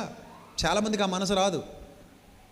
చాలామందికి నా దగ్గర పలానా వస్తువు ఉంది, దేవుని పనిలో వాడతా. నా దగ్గర ఆటో ఉంది, దేవుని పనిలో వాడతా. నా దగ్గర వ్యాన్ ఉంది, దేవుని పనిలో వాడతా. నా దగ్గర ఈ సామర్థ్యం ఉంది, దేవుని పనిలో వాడతా. ఎంత మంచి మనసు అది. ఒక 6 రోజులు 7 రోజులు దేవుని సేవలో ఉపయోగపడ్డానన్న సంతృప్తి ఉంటుందిగా. ఉంటుందా ఉండదా? ఉంటుంది. నేను ఉన్నాను, నేను ఆల్వేజ్ అవైలబుల్ ఉంటాను, ఎప్పుడైనా కాల్ చేయండి, నేను వస్తాను, ఏదైనా పని ఉంటే నాకు చెప్పండి, చేస్తానంటే అసలు ఎంత మంచి మనసు అది. స్త్రీలు కానీ పురుషులు కానీ చూడండి, వాళ్ళ మనసు చూడండి. ఇశ్రాయేలు చూడండి, స్త్రీలు కానీ పురుషులు కానీ. 22వ వచనం, ఎవరెవరి హృదయములు వారిని ప్రేరేపించినో వారందరూ యెహోవాకు బంగారు అర్పించిన ప్రతివాడు మొక్కరలు, పోగులు, ఉంగరములు, తావళములు, సమస్త విధములైన బంగారు వస్తువులు తెచ్చి బెసలకి ఇచ్చారు. మరియు నీల ధూమ్ర రక్తవర్ణములు, సన్ననార మేక వెంట్రుకలు, ఎర్ర రంగు వేసిన పొట్టేళ్ల తోళ్ళు, సముద్రవత్సల తోళ్ళు, వీటిలో ఏవి ఎవరి యొద్ద ఉండనో వాటిని తెచ్చారు. వెండి కానీ ఇత్తడి కానీ ప్రతిష్ఠించిన ప్రతివాడు యెహోవాకు అర్పణ తెచ్చాడు. ఆ సేవలో ఏ పనికైనను వచ్చు తుమ్మకర్ర ఎవరి యొద్ద ఉండనో వాడు దాన్ని తెచ్చాడు. చూసారా, బంగారం ఉన్నోళ్ళు బంగారం తెచ్చారు, వెండి ఉన్నోళ్ళు వెండి తెచ్చారు, ఇత్తడి ఉన్నోళ్ళు ఇత్తడి తెచ్చారు, వస్త్రాలు ఉన్నోళ్ళు వస్త్రాలు తెచ్చారు, దారాలు ఉన్నోళ్ళు దారాలు తెచ్చారు, కర్రలు ఉన్నోళ్ళు కర్రలు తెచ్చారు. మరియు వివేక హృదయం గల స్త్రీలందరూ తమ చేతులతో తాము వడికిన నీలధూమ్ర రక్తవర్ణములు గల నూలును, సన్ననార నూలును తెచ్చారు. ఏ స్త్రీలు జ్ఞాన హృదయము గలవారై ప్రేరేపించబడిరో వారందరూ మేక వెంట్రుకలు వడికారు. ప్రధానులు ఏపోదునకు పతకమునకు చెక్కు రత్నములను తైలమునకు పరిమళ ధూపమునకు తైలమును తెచ్చారు. ఇలాగా ఎవని హృదయాలు వారిని ప్రేరేపించే వాళ్ళందరూ వచ్చి కలిసి దేవుని సేవ చేశారు. ఎలా చేశారు? దేవుని సేవ కలిసి చేశారు. ఎవని హృదయం ప్రేరేపించబడిందో వాళ్ళందరూ ఆ సేవలో వాడబడ్డారు. కాబట్టి దేవుని పిల్లలందరికీ నేను చెప్పేది ఒకటే, 36వ అధ్యాయము 4-5 వచనాలు కూడా అదే వ్రాయబడింది. అప్పుడు పరిశుద్ధ స్థల సంబంధమైన పని అంతయు చేయు ప్రజ్ఞావంతులందరిలో ప్రతివాడు తాను చేయి పని విడిచి వచ్చి మోషే చేయవలెనని యెహోవా ఆజ్ఞాపించిన పని విషయమై సేవ కొరకు ప్రజలు కావలసిన దానికంటే బహు విస్తారము తీసుకుని వచ్చుచున్నారని చెప్పగా, చూసారా, అంత విస్తారంగా వచ్చేసిందంట దేవుని సేవకి. ఇంక చాలు, ఆపేయండి అన్నాడు మోషే.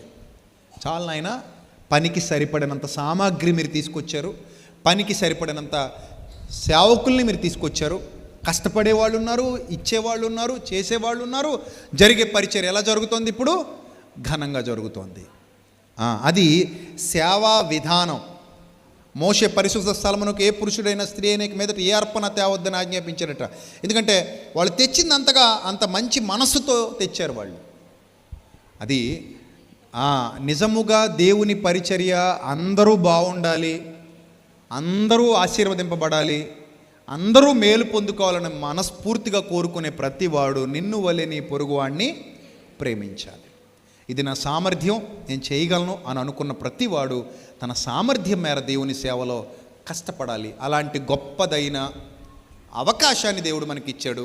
దాన్ని మనం పోగొట్టుకుంటాం మంచిది కాదు. మనం పరిచర్య చేద్దాం, ఘనంగా చేద్దాం, అనేక మందికి దీవెనకరంగా చేద్దాం, ప్రభు నామానికి మహిమకరంగా చేద్దాం. దేవుడు నీకు ఇచ్చిన సామర్థ్యం కొలది నువ్వు పనిచేయి, తప్పించి పోకూడదు. చాలామందికి ఆ లక్షణం ఉంటుంది, దానికి తగిన ప్రతిఫలం వాళ్ళు పొందుకుంటారు. అది మంచిది కాదు.